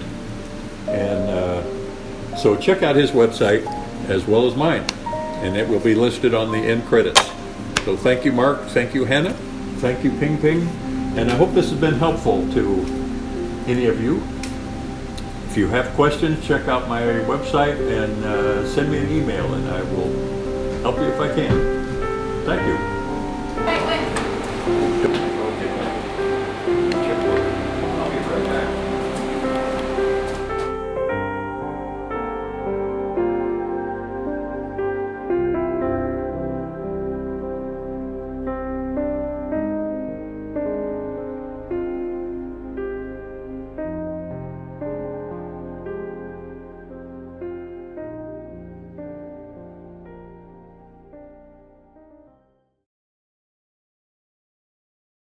All right, this next bit of advice or a tip I think is a great one, and will come in very handy for you, I think. Not every time that I paint a picture, or probably anybody paints a portrait, they're completely happy with the likeness. And the likeness is exactly that. It looks like them.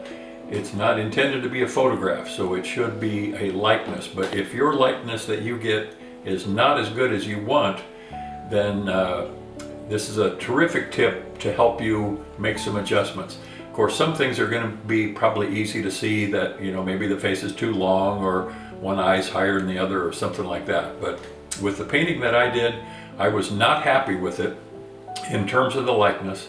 And so I'll show you what I did to help that. This is the painting, and this is not a good photo of the painting, but I didn't, that's not why I took it. So there's some glare on the canvas, the color's off, but that's okay. I was just looking to get a photo of that so that I could compare it to the photo that I took of Hannah while I was painting. I wanted to get her at exactly the same angle that I was seeing her when I painted, just for this purpose if I needed it. So what you do then is, if you have Photoshop and you're familiar with Photoshop, you can take the image of your painting and copy that and paste it on top of this one. And I have already done that. I'm just showing you the painting here. So in this one, I have put that over the top of it. But when you put it in there, it is almost certainly not going to be exactly the right size as your photo. So what you have to do over here, there is the opacity. Right now it's at 100%, and there's a little arrow you can drop down and dial that back. So as I move this to the left, this becomes gradually more transparent, so you can see what's underneath it. I can take it clear back until you can't see the painting at all. But if you have it light enough, you can see some of both. So by clicking on the top layer, and of course you have to have that layer identified, you'll get the rotate this a little bit if your angle's a little off when you took it. I've simplified this and just brought it down so you can see what we've got here. So now I'm going to dial that back up to 100%. Going to the right, and again you'll see the painting take over, the photo drops out. So now what I'm going to enlarge this, or zero in on it here, so you can see exactly what I'm talking about. This is going to show me where I essentially messed up. So you can, over here, the little eyeball shows you that these layers are all visible, although one is on top of the other. So I'll zoom back so you can really get an idea here.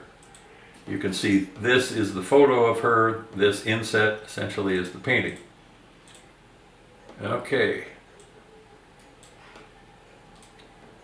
I'm going to go in pretty tight here. Then you can get something, some kind of pointer tool. Well, first I'll go back and forth. By clicking the little eye there, that's going to make that disappear. So it shows the painting, the photo.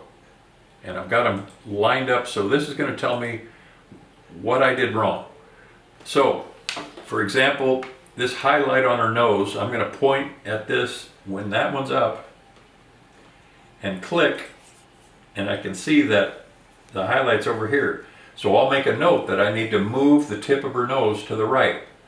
And the same thing, I'll go back here, the very edge of her eye is too high and too far to the left.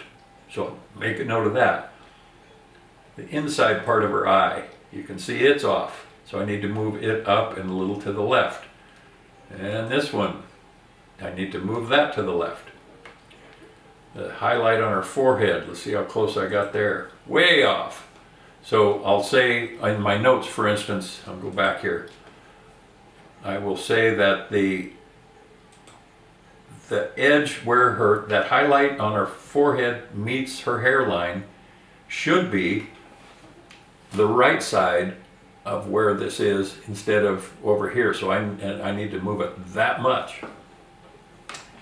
And let's see here, the corner of her mouth. The corner of her upper lip ends right there. Okay, it's too high, so I'm going to need to drop that, move it slightly to the right. And again, I'll make a note of that. I'll check the other side here. And that is not too far off, but I need to move it to the right. And so you can check all kinds of different points. The bottom of her nose, that looks pretty accurate, pretty close, but Look how far off I had her nostril. It's too big, too far to the left. The high point of her cheekbone. Oh, I can see that angle there I have off. Let's see if I did okay on her chin. Not too bad. A little bit lower. Point where her ear meets her jawline. Ooh, I'm way off with that. Okay, so I'll need to make a note of that, that actually where her ear is touching the edge of her hair is where her ear should be touching her jawline, so I need to move that. So all of those things you can take notes and tell yourself you need to make these adjustments to make this look more like the person that you're painting. And in a lot of cases, people want to paint their grandkids or somebody, a family member or somebody that's a loved one, and so you want it to look like, of course. That is the final painting. So you can see that that one came out, I think, much better.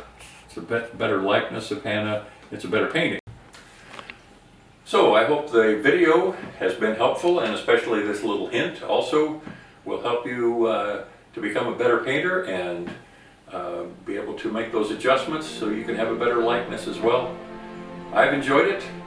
Thank you to Ping Ping for filming this, and again Mark McKenzie for the use of his music, to Hannah for modeling, and happy painting.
Thank you.